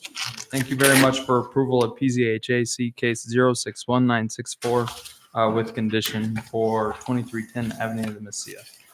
Next order of business is approval of PZHAC case 061965 with condition for 2410 Calle de San Albino, submitted by Tom Hutchinson, MCBE Partners Ltd, requesting approval to construct an entry and exit sites between La Posta and the La Posta parking lot in the historic commercial zone.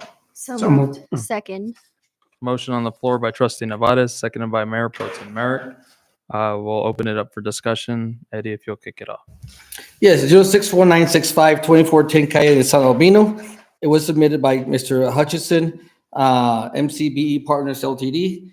They are requesting, as the mayor mentioned, to construct entry and exit sites between La Posta and the parking lot, which is kitty corner from the restaurant. I believe we all know where this restaurant, this business is at. It's a very well-known restaurant. Mr. Hutchinson is looking to make some improvements.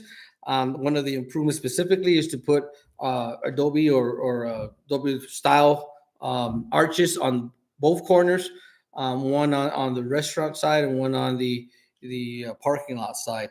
The purpose for this is more of a directional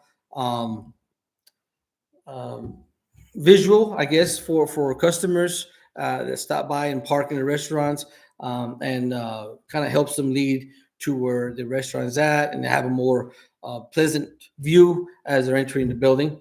Also, the current parking lot behind or adjacent to the restaurant is being proposed to be ripped up re-bricked and make that some sort of entryway for customers or even tourism to gather and enjoy the scenery, or maybe a restaurant having a waiting list.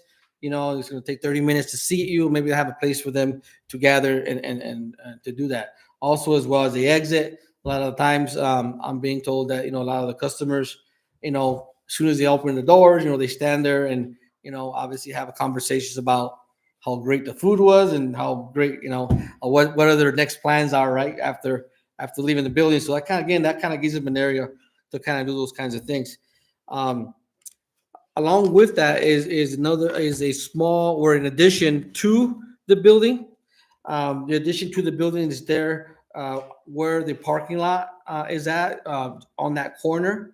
That building at this time, Mr. Hutchinson has commented that he doesn't know exactly what he's going to do as far as the addition. Either there be a storage part of the kitchen, or is it going to be some sort of panaderia or some such. But right now, he's seeking approval for the concept of the layout, and obviously the plans will be drawn and drafted up to meet all the building requirements and up to fire code and construction and such, that we've already been having meetings and discussions. It's been a few months that Mr. Hutchinson and I have been in communication, putting this together to propose it to the board.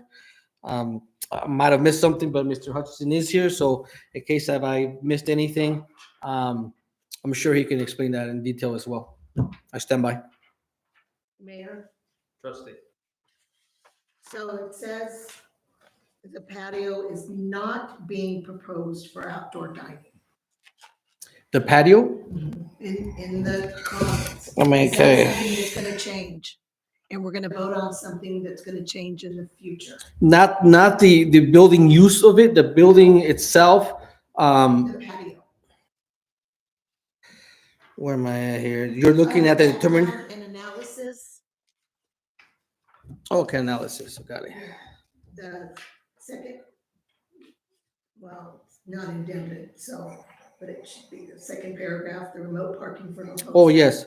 Currently, the patio is not being proposed for outdoor dining. Yeah, and as far as there's no tables to eat outside or anything like that. At this point. I don't We're voting know. on something that we're not sure what's gonna happen in the future. There's a lot of things. Yeah, there's a lot of things that might change in the future, but We're currently, supposed to have plans and have accurate.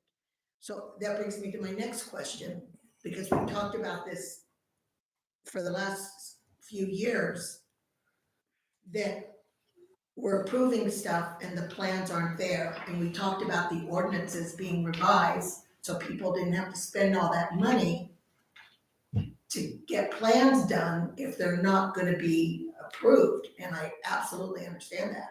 But so, under the determination notes, it says, plans for the addition, we're voting on the addition, yet there's no plans for it.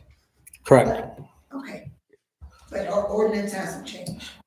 Our ordinance never said that you need engineer plans for. Yes, in the historical commercial.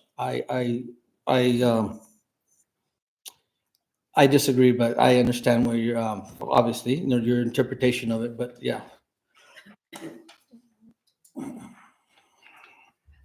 I think what we're looking at is, and correct me if I'm wrong, Eddie, what we have is the permit for a wall to be built on there, not for the plans.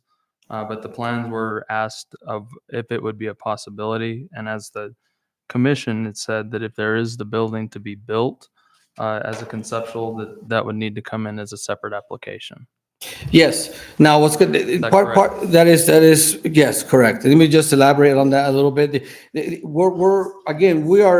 We are asking for consideration of the concept part of what the plan is going to be. Now, even the plans, the renderings and the pictures and all that, see, it does take time. I've been working with him back and forth with the architect. We're designing, we change it, all those kinds of things to try to propose it to the board that to meet all these conditions, even to meet the code. There's certain things that our historic specialist, Ms. Diana Aguirre, she looked at, hey, these kind of things It can't look exactly the same as the building, so we need to make some changes there. So we were going back and forth. It's not just something that was just submitted, and then we're going to go ahead and try to get it approved, right? So with all these, how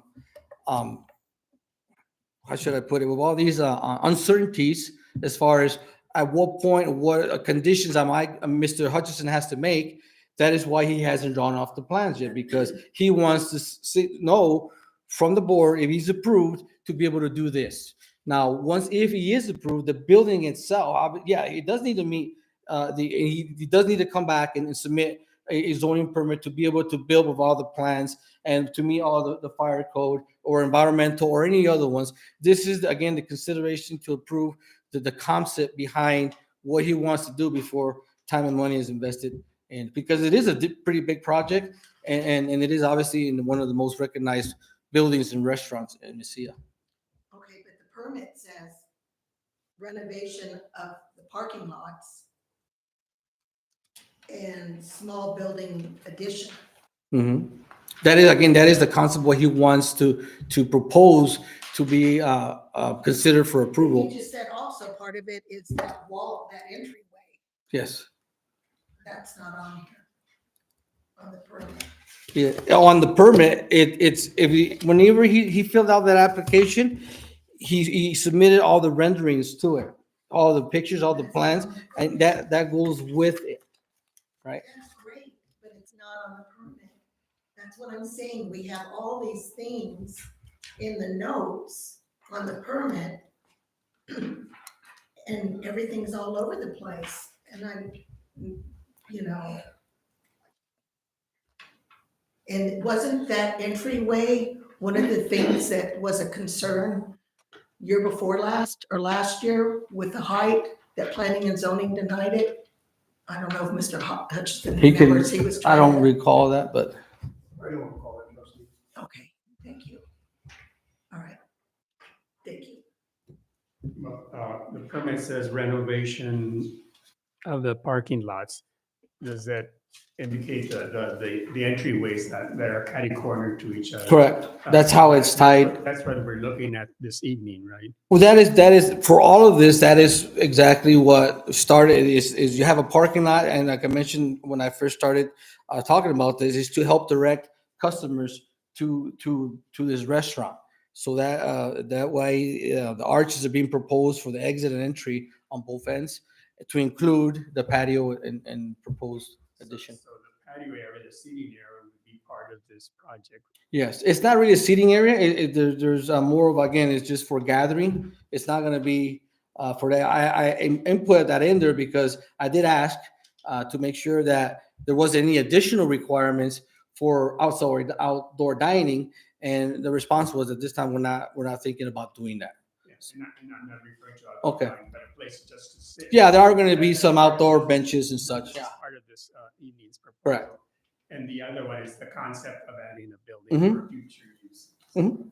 But really, we're voting on those two entryways that are catty-cornered to each other. Well, we're going to do, and the design that he wants to propose as far as the patio, the arches, even the addition. Can he put an addition there, right? And if the answer is yes, then he'll drop off the plans. We'll come back and we'll propose those. If the answer is no, yeah, he doesn't want to ask his architect and his engineer to draft up those plans again because it wasn't something that was approved. So he's looking for conceptual approval of the proposed project. So they would come back later with the. Oh, well, for the addition, correct, because it does require. That's what I wanted. Yeah, he's not gonna go or he shouldn't. And CID and fire, I'm sure, are going to be there to make sure that those are submitted. But yeah, we are going to come back and submit those. The crosswalk is already marked. Yeah, it just faded, and then he's requesting to be repainted and bring back to life. But People do that. Mhm. Yeah, and then there is a El Paso electric pole, almost like right in the center of the entryway. He is in discussion with El Paso Electric. They at one point in the past, he was advised that it was possible that they're able to remove that without having to put any additional, the ones that are connecting to that one. There's a possibility that they might be able to run from one end to the other one, and remove the center one. So it will help take some of that out of the way and make it a little bit cleaner whenever they go into the building. Mayor? Yeah. Yeah, it is gonna be a sitting area based on the designs. The patio is gonna be a sitting area. The patio is going to be not for dining. Not for dining, that's. Yeah, not in the yeah, permit. for dining. Yeah, they're going to be sitting for, again, for Yeah, but you said it wasn't gonna be sitting. They weren't. for gonna be dining, for dining. You're trying to kind of like mix my communication or my intent, and that's not what I intended. It's just, I said it like 3 times already. I said it, okay, all right. We'll verify again, and it's no, is not intended for mixed, for And dining. I'm sure, Mr. Hutchinson, I'm sure, I have no doubt that you will comply with whatever planning and zoning and everything request. My issue is more with what the permit states and everything that was provided. That goes beyond and what was written, so that's my issue. Okay. Thank you, Mayor. Thank you, trustee. Any other comments? Just to clarify, so when he filled out the permit, the renovation of parking lots meant the whole project. So renovation of parking lots, and then he included all the attachments, right? Mm-hmm. Okay. Because that's again the intent, and it's going to be one big project, and he wants to make sure that his vision where he wants to go with it, But I'm just it's saying going that to was be the intent when he filled it out. Correct. Renovation of parking lot, here's everything I want to do in that renovation, Mm-hmm. instead of listing each and every item. correct. Okay, thank you.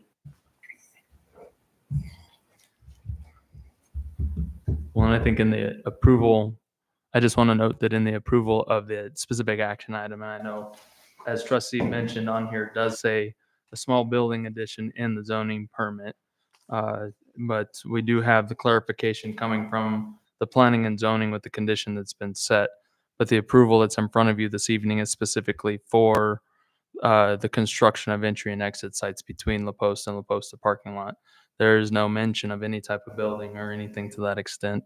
And I think with the condition that was set by planning and zoning, probably would have been a condition that we would have set as well, just for follow through and ensuring that we have the full plans, full sets that all departments, including fire and CID, so on and so forth, sign off on the structure, and it moves through the appropriate process.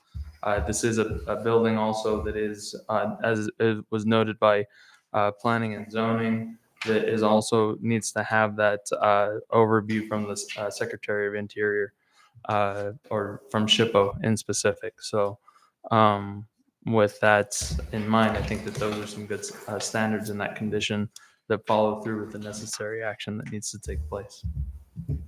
Is there any other comments? Seeing as there is none. Mayor, can I make a comment real quick? Yes, sir. Mr. Hutchinson. One of the conditions, Tom Hutchinson, Hacienda de Mesilla.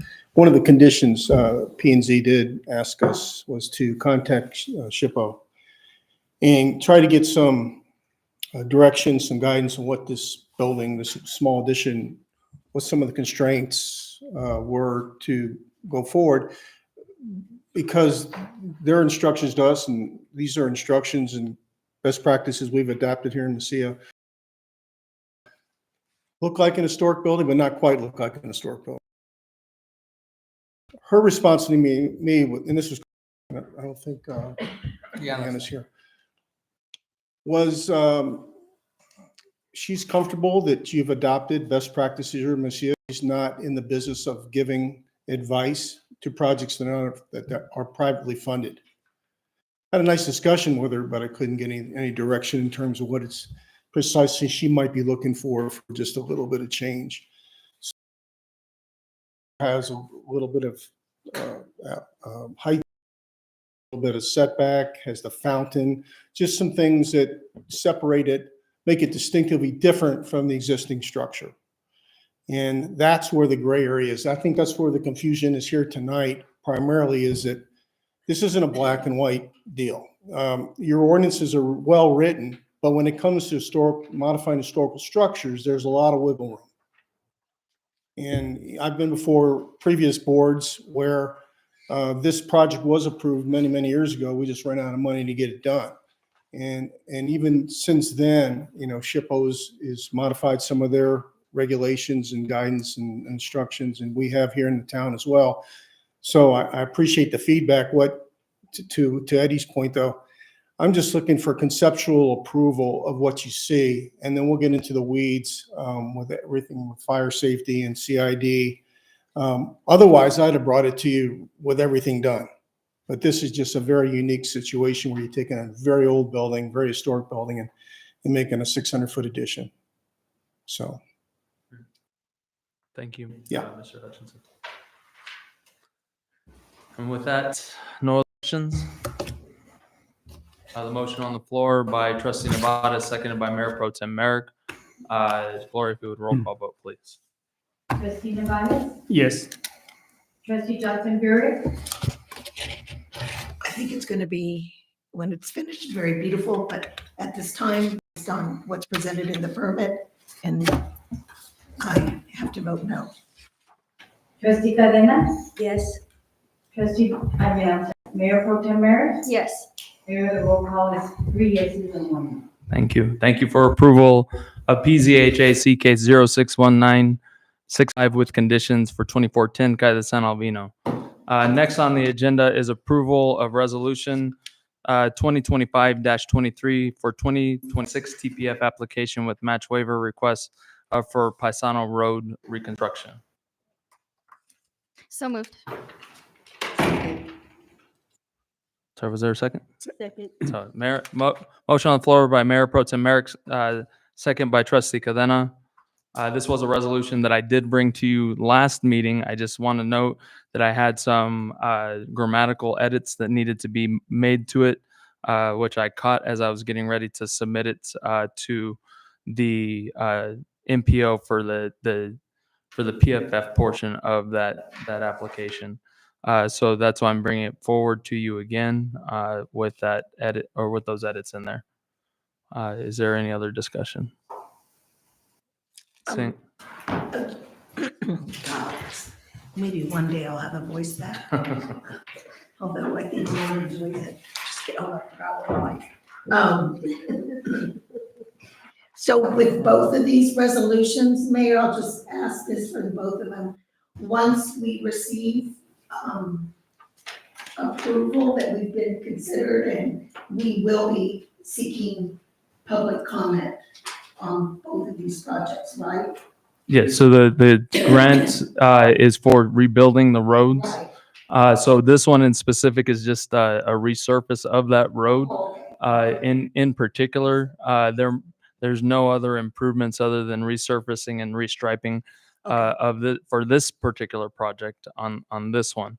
So this one is a full design and construct project, as it is noted in the resolution in the application that's been submitted for the PFF that goes through the vetted process through MPO for ranking for the TPF application process in specific.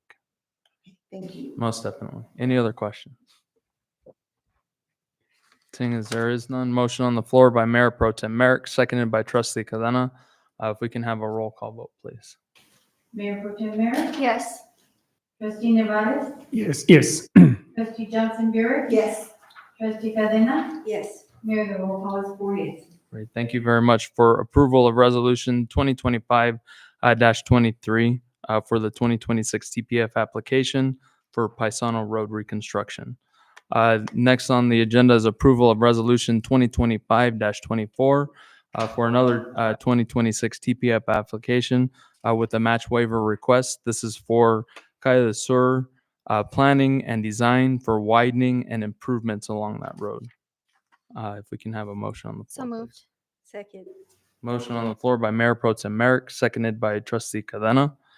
And just a discussion on this one to follow clarification. So this one is only for the planning and design of that road does not include any construction. When we get to the full planning and design process, if it is awarded, that will go through all of the potential improvements that could potentially be added on there. That can be anything, not other than just a widening. I mean, other things that we could potentially look at is the widening, resurfacing, maybe an extension of some sort of path. Could be an extension of a sidewalk potentially, just roll off curbs to help with drainage, whatever the case may be, whatever's determined on all of that, and the feedback that comes back through community feedback on that project as well. If the funding is approved for us to move forward with planning and design for the project. Is there any questions? If we can have a roll call vote, please. Trustee Cadena? Yes. Trustee Johnson Burr? Yes. Mayor Pro Tem Merrick? Yes. Trustee Cadena? I'm sorry, Trustee Navarro? I know, I'm sorry. twice. Mayor, Yes. roll call is 4 yes. Great. Thank you very much for approval of resolution 2025-24 for the 22nd 2026 TPF application with the match waiver request for Kaya Sewer planning and design for widening and improvement. Next up on the agenda is public input. If the public has any input to be given, please state your name or step to the podium and state your name for the record. Okay, thank you. There is no public input. Is there? Oh, okay. Sorry. If there isn't, please do. Okay. I wasn't gonna do it, but I am. So I sent you guys an email today, and I'm kind of really disappointed in the way things are being run. So I'm just gonna read the letter, and I'm sorry I'm so blunt. I just don't know how to be any way else. So my concern is, I'm writing this letter in reference to a couple of concerns I have about the professionalism and conduct displayed by the BOT Pro Tem Merrick and Commissioners Waukesha and Miller. On March 17th at the P&Z meeting, in the reference to the case number 061965, 2410 Calles Albino, San Albino, Mr. Hunchen was requesting the construct to the entry exit way and the addition, excuse me.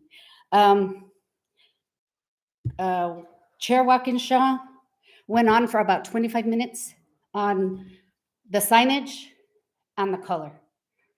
They didn't really discuss what the pictures show. Him and Miller wanted him to do it this way, blah, blah, blah. Anyways, that was for 25 minutes. One of the other commissioners, Mrs. Moville, tried to call point of order, but he told her, didn't you read your packet? Like real rude. And she was shocked. I think we all were. I know I was. And I thought that was very unprofessional. And Miss Miller always has a comment to say under her breath, but you can see her doing it. And it's affecting the other people.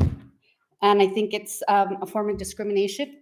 And I think it's a form of bullying. And I think that they need to be addressed. It's not the first time. And if you guys don't take care of it, it's not going to be the last. And then my other deal is with Pro Tem Merrick. In her last meeting, let's see. Merrick makes false accusations/statements towards the previous administration on transparency, all the while knowing that the Pro Tem had in fact been the one not being transparent. She had been operating an STR for quite a while without acquiring a permit from the town, and also knowing that at that time the STRs were not allowed at the RF zones. She continues to represent herself as being much more educated than the other trustees, not taking into consideration how this is being perceived by the residents and other trustees. Her rude and somewhat condescending towards others. Her demeanor, behavior, and unprofessionalism is not appreciated nor welcomed. I ask that you find a solution. Thank you. Thank you, Ms. Lucero. Is there any other public comment? Seeing as there is none, we'll move forward with Board of Trustee Committee reports and liaison updates. If anybody has anything. Can we comment? Sorry, Mayor, can we comment? I'm sorry, Yes. Sorry, can we comment? trustee, I No. need, in order to go back on any of that, I need unanimous across the board for me to. Oh, I was just gonna ask about the liaison reports. No, but Oh. but to address, because there is more potential public comment, Oh. to take a step back and hear further public comment before we move forward. If we are unanimously okay with that. Is that okay? I just figured we had moved on. It's whatever. Okay. I'm okay with it. Yes.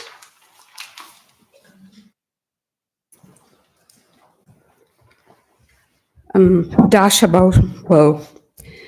Bausheva, Estrada Road. And I am just appalled by these ongoing attacks on trustees and commissioners.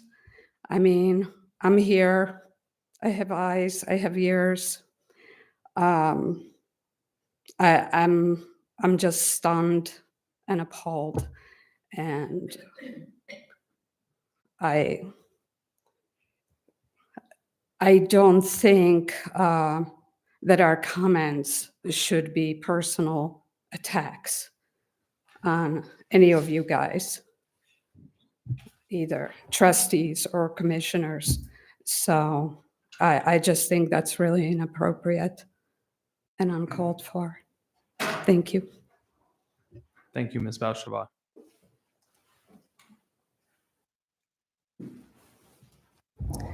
Trina Witter. I also wanted to echo what Dasha had said. I was at the P&Z meeting, I think it was a couple of weeks ago, and certain residents were making dispersions against people in the P&Z, which I think were personal and maybe some sour grapes. I don't know, but I think those are things that they should take up individually. And I would like to see the trustees support the P&Z that they have appointed. You've trusted those people to do those things, and I think they're doing a good job. And again, I don't think some of the comments are appropriate. Thank you. Thank you, Ms. Ritter. Any other public comment before we move forward? Seeing as there is none, now we'll move forward to trustee committee reports and liaison updates. I just had a question, because the reports were due the first board meeting of each month, but now I see it's added on to this last one. Have we changed when they're being? I'm gonna have it on every meeting so that if you speak to, Okay, so wherever you have an update, okay. like for myself, I go through a bunch, so I want to make sure that I keep everybody apprised of everything that I'm working on or have been or have upcoming. So I want to, so mine will always be changing every meeting. Okay. But if you all have because I know that there might be times that you have an immediate meeting with your departments, and it may not be if you take the fire department alone, with the number of calls that they're always on, and their availability, that you might not catch them, towards the end to beginning of the month. It might be towards the middle of the month when you catch them. So I just that's why that's on there as that. So it will be on at both sides. Okay. Get ready. And as you saw, if you noted from my report that was included in there, I think it was, right? Yes. Yeah, because I got a lot going on in the upcoming weeks, so. And I have a report that I did not. Great. So if you have anything to report, please do. Okay, I have a report that is not in the packet today, but it's from, I attended a meeting on 3/12 on the Friends of the Taylor Messia Historic Site Board. And I can just tell you that it's a very dynamic group of people.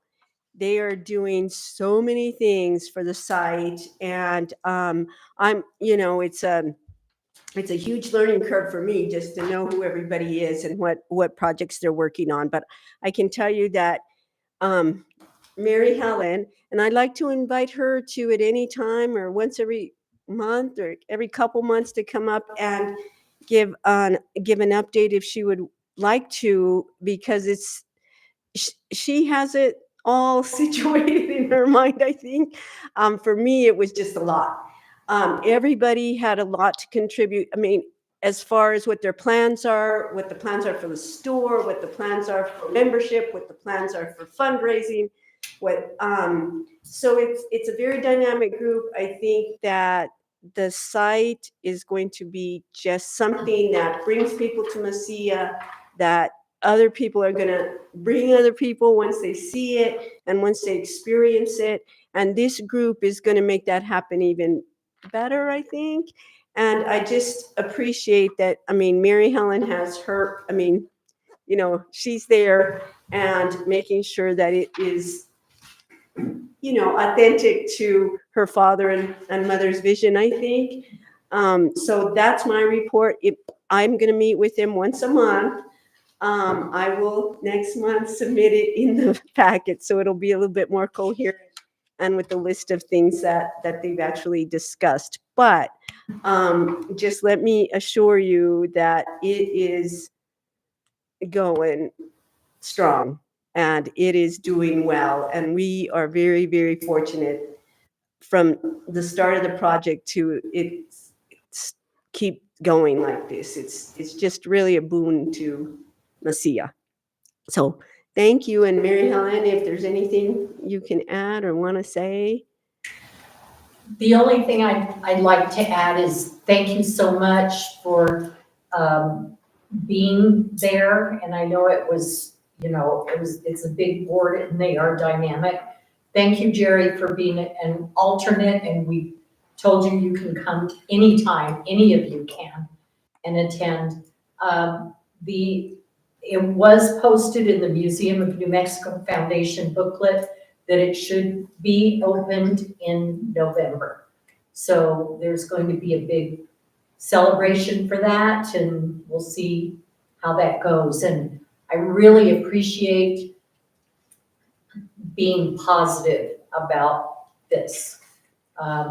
It's nice to hear positive comments. Thank you. You're welcome. Thank you. I met with the community and economic development staff to go over various topics. One of them was including the wireless telecommunications facility ordinance, which will be coming forward to you the end of the week. So that's an update on that particular piece. Great. Mayor?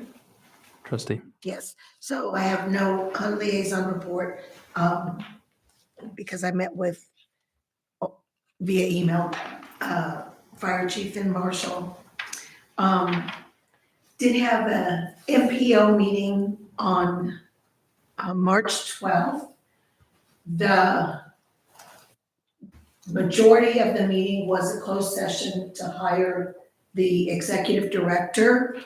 However, both Counselor McClure and myself had 3 p.m. appointments, so we didn't have a quorum, so that was left unresolved. So we're trying to get a special meeting scheduled so we can finish that part of the business.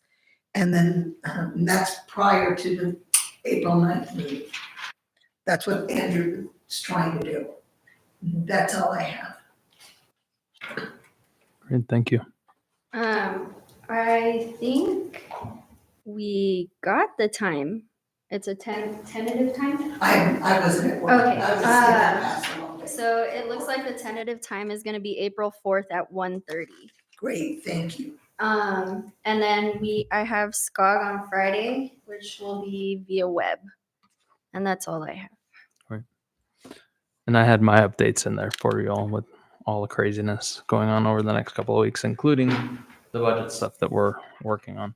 I will note that I won't be at the next MPO meeting though. I am out of town, unfortunately.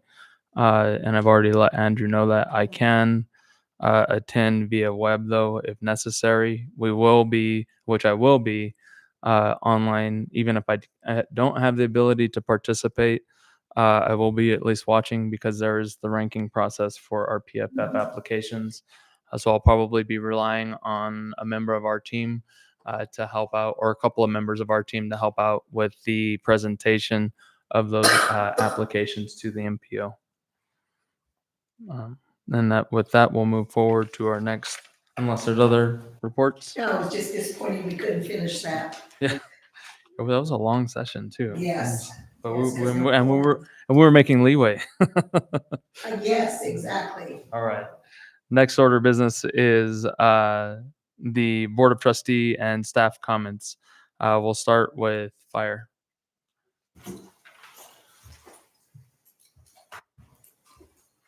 Good evening, Mayor and Board. Fire Department, we finally got almost all of our projects done over there. So they finished painting. The doors are in. The floor looks like it's not going to fall off, which is nice. Then we just need to redecorate. We're trying to take down all of the like Walmart decorations that were up and put things up that mean something to us. So please come by the station and take a look at it. It's like this. It's bright and cheery and not so depressing. Other than that, we're just working hard and have people in classes again this week and again next week. And then we'll be in training the week after that. So a lot of things are going on. And thank you all for your support and everything with the station. It makes it nicer to be there. It's going to be a better, cleaner place. I'd like to visit. Come by, Any sir. refreshments? Got some warm canned water. That's always nice. We might have something. I think there's some peanuts in the refrigerator. So come by. Any questions or anything? No. Oh, we did meet today with the potential restorer for the original fire engine to start the process and just see what's going to be involved, because we really don't know. I mean, I know it's more than $400, which is what we have right now, but I don't know how much more. So that's exciting to see that piece of history not rust away out there. Thank you. It is very exciting. All right. Lorenzo, Public Works. Good evening, Board of Trustee Mayors, Lorenzo, Public Works. I'm just going to give a couple of updates like usual on the projects. Calle de Picacho, we're going to call it about 95% complete. They've already done the paving from Calle del Norte all the way to the bridge. So that's all paved and ready to go. All they're doing is backtracking, and they're breaking up to cement the valves and the sewer covers and all of that, so we can get that fully opened. They are going to be jumping over to the side of the park now, where they're going to be pouring the rest of the concrete tomorrow and Wednesday, which will be, the little curbing, the sidewalk to complete that. So that one can also be getting complete. I do have a couple of start dates on the Calle de Santiago Bridge and the Calle del Norte Bridge. They both will be starting next Monday on the 31st. The Calle Santiago Bridge will require the street to be closed from Calle Arroyo all the way to Calle Picacho because of the demolition of the bridge. So that road will be closed. We will be getting the notices out to the public, just letting them know that that's going to be going on. The Calle del Norte Bridge also will be getting started on Monday, but you will be seeing fences being erected Wednesday, Thursday, possibly, per Chris A. Mountain, just so that way it's not going to require, too much of the barriers, whatever the road safety stuff. It's going to just require the fencing to keep people out. So that will be going into place to do that. The Calle de Santiago improvements is about 70%. They're just waiting on a couple of things from El Paso Electric to move one pole to get one part of it done, and then they'll jump into the other side, going all the way to connect to the park. I spoke with Nicholas from the La Caballerita over there at the university project this afternoon, and they're done with their piping in the culvert. I don't know if you guys have been able to tell that there's curb coming our way, coming west. They are dropping gravel, and they will be paving within the next couple of days to bring that road open for the next couple of weeks and move on to the next phase, which will move traffic a little bit north, and so they can work the rest of the road there. The painting of the crosswalks and whatever is left over from the New Mexico Department of Transportation.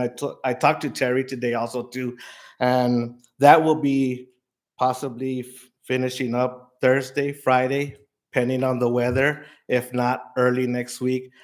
They don't know yet if it's going to be a nighttime or a daytime.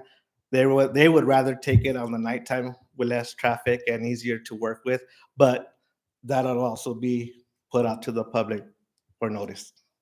And I stand by for questions. Thank you for those updates. Appreciate it. Community development or economic development, Mr. Salazar. Yes, good evening again. I have a few things to report. We are continuing to review our town code, looking at our ordinances and such. We do have some scheduled hearings coming up here in April. We are still, as Trustee Navarez mentioned, we're still continuing to work on these ordinances, and then I will be having a work session with the commission to review the ordinances, to get some feedback from their part, and then after that, obviously have our hearings on our scheduled due date. The notices have been posted, the newspaper has been published, so now it's just a matter of having some work sessions and getting some feedback, not just from the commission, but also maybe from the public.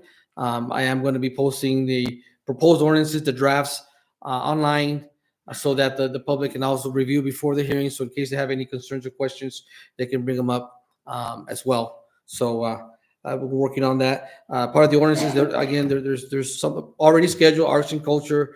The business ordinances, we're really focusing more on the enforcement part of it, late fees and those and such. Telecommunications, as Trustee Navarez mentioned, the sign ordinance, and also Title 18 amendments. There's some changes I think that are needed to be consistent with the rest of the code. Website, and I'm excited the website as the mayor presented today, but that also brings some work, some challenges. I'm working with Dorothy and putting together or renovating. A lot of these forums are old. They kind of gone through sometimes you have 2 or 3 forms of the same thing, and I'm trying to kind of streamline it a little bit more, because you make copy after copy after copy. After a while, they're all crooked and they don't look very professional. So I'm working with her on that and put them online, and eventually be able to fill them out online, so they'll be able to submit online. Maybe minimize some of their time to having to come all the way over here, or also staff time to be able to sitting down and going over the applications with the public. Record management, I had a talk with Yana today. That was kind of put in back burner a little bit, but I kind of want to bring it back. Record management, I do have boxes and boxes of last year's files that I had removed from our file cabinets for immediate access. There is a record management statute that we can follow to eliminate a lot of this clutter that we have, to be able to have our files a little bit more accessible and online, and be able to provide it to the public in case, or ourselves for cases and such, in case we do need them in the future. So That is important. CLG certification, those were the two tasks that I kind of brought forth back up to the front burner for her. CLG certification is important. I think it's part of their preservation, and also so can be able to move on that with our commission. I think she's going to be a great addition to our CLG certification commission. So just a matter of getting her freed up to be able to move forward on that. There's some training that's coming up on the 7th, I believe, right, from the New Mexico League regarding Robert's rules, procedure, and all this stuff on the meetings. So I'm like, we're all excited. The commission's excited about doing that. Be consistent, not just with each other, but also with the trustees, and be able to do things a little bit again more consistent. Fee schedule. I am starting to work on a fee schedule regarding our fees that we have here in the town of Mesilla. You know, if you look at ordinances, it's kind of like all over the code. You have to go one place here, one, and a lot of municipalities, including the one that I not copy, but the one that I'm mirroring or template is the one in Anthony. They have a substantial fee schedule. I'm not proposing that we're going to do all that, but they do have it in one section of the code as an appendix, that's part of the fee, so you're able to refer to it and not be able to jump back and forth throughout the ordinances in case you have to somehow get a report or figure out your budgets or whatnot off of that. And then lastly, lodgers tax. We did recently passed or adopted the short-term rental ordinance. The lodgers tax investigation it's just big. It's going to be entitled as far as who's been paying lodgers tax, and getting with our platforms, online platforms, to be able to make contact with them and somehow do a memorandum of understanding so that they comply also with our ordinance as well, and not enlist like unregistered or on our approved STRs online. So and I stand by for any questions. Oh, awesome. Thank you, Mr. Salazar. Finance. I'm sure you're tired of hearing this, but it is budget time. And we will be meeting with all the departments to go over their budget and get that started. Because we have to have the budget in by May 31st for the preliminary. And Ashley and I think I mentioned that we will be going to class for a training, for the clerk training. Spring conference is what it's called. What are the dates for that? What are the dates, Gloria, for that? When will you be gone? The 8th through the 11th of April. Any questions? No. Marshall Escarta is out. He's out sick, unfortunately. But he did want me to share that we did get swear in a new officer this morning. And so we do have Mr. Cogdill, who we approved at our last meeting, joining the team. So he's fully getting in play and going there. And then he also wanted me to say thank you for approving the request that you did for Code 3 service for the purchase order on that. And I think that's all the departments. Trustee Nevadas. I don't have anything. Trustee Johnson Burek. No comment. Trustee Cadena. No comment today. Mayor Pro Tem. Yeah, I just wanted to say that I appreciate every single trustee on this board. I've said it multiple times that our diverse views and education helps us represent every constituent, just not one opinion or one body. And I apologize if that came out aggressively, but I was just answering a concern for our lack of training. So I listed our training, and I apologize if it came out that way, but I do believe each of us have revered skills in each and every department and very various departments. And I come to a lot of you and individually for information that I don't have. So just wanted to say that once again, that I appreciate our diverse and very skilled board. Thank you. Thank you, Mayor Pro Tem. I just want to give a few, I mean, in my report, I gave updates on meetings that were coming up. And I think that the meeting that the fire chief and I had this morning is a great, kind of start to show some good restoration, especially with that project and the potential of the fire truck being restored and being a showcase piece for our parades as well as for our community. And especially if we can take it to the schools and get our younger generations excited, I think that that's a great opportunity that we have. That with that also, I submitted the grant request, as I mentioned a little bit earlier, to the historic preservation up north to SHPO. And that was for us to be redoing our historic inventory in particular and having that completed. And it wasn't just the focusing on the historic inventory that we presently have that's documented, that was documented back in the 1980s.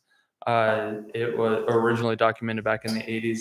It was to look at the town bounds as a whole and everything that kind of lies within those bounds, really strengthening the historic commercial and historic residential district, but looking outside of what we also have that could potentially be added to that we can preserve and save within our community.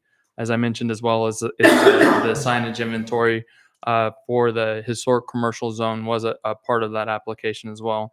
So hopefully we'll hear back on that. It probably will be a couple month process on that to hear back, but as I hear more, I'll let you all know. There was over with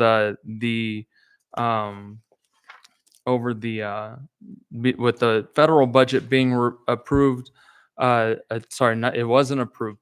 Partially approved a couple of weeks ago. We did have a congressionally directed spending request that was in that had made it through committee, that was on the floor waiting for the full budget to be approved. It was a very large appropriation for the town of Mesilla. But unfortunately, the way that the budget was approved on the federal level, they only approved the budget to maintain the government in running and killed everything else that was on the floor.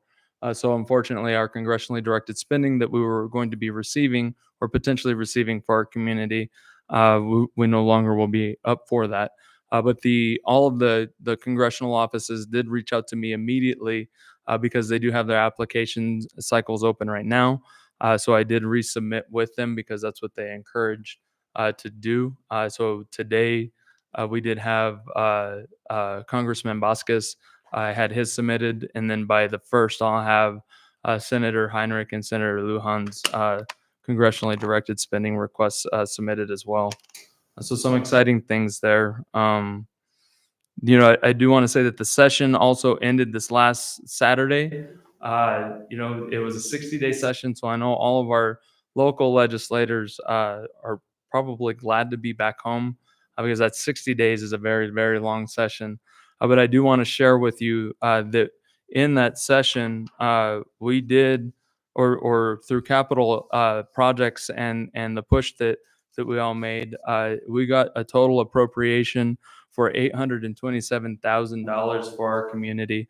The projects that the legislators are helping to fund are the marshal's vehicles, the completion of our capital request for signage replacement and construction, more money for roadway improvements, improvements in the community center for security and internet access, more playground equipment, the renovation and upgrades for one of many phases to commemorative park, and then town hall renovations as well, and an initial appropriation there. So if you run into any of our local legislators, just please help me in thanking them for their contributions to our community. It's those individuals that do help as well in making a difference in making some of these projects come true. These projects are direct listings on our ICIP or our capital infrastructure listing, which we will be going through here and reviewing through this budget cycle. So if there's ideas on any capital projects or infrastructure that needs to be happening, please make sure as a public you're reaching out to me or to one of the trustees giving ideas trustees be ready for that conversation. That way we can really drive down on our capital listing and have some good things coming, and on the lookout at least for project feasibility to be completed in the upcoming years, to say. I think that's it. I just want to say thank you to everybody. You know, as a community, we are unique, to say the least. You know, there will always have differences one way or the other. But I mean, that's kind of what makes things happen. And I appreciate every single one of you for the hard work that you do, one way or the other. And whether you're a part of a board, but just being here tonight and showing that input and that support does mean a lot. And I thank you for that. So with that, unless there is any other anything else, I will call this meeting as adjourned. Thank you very much for joining us tonight.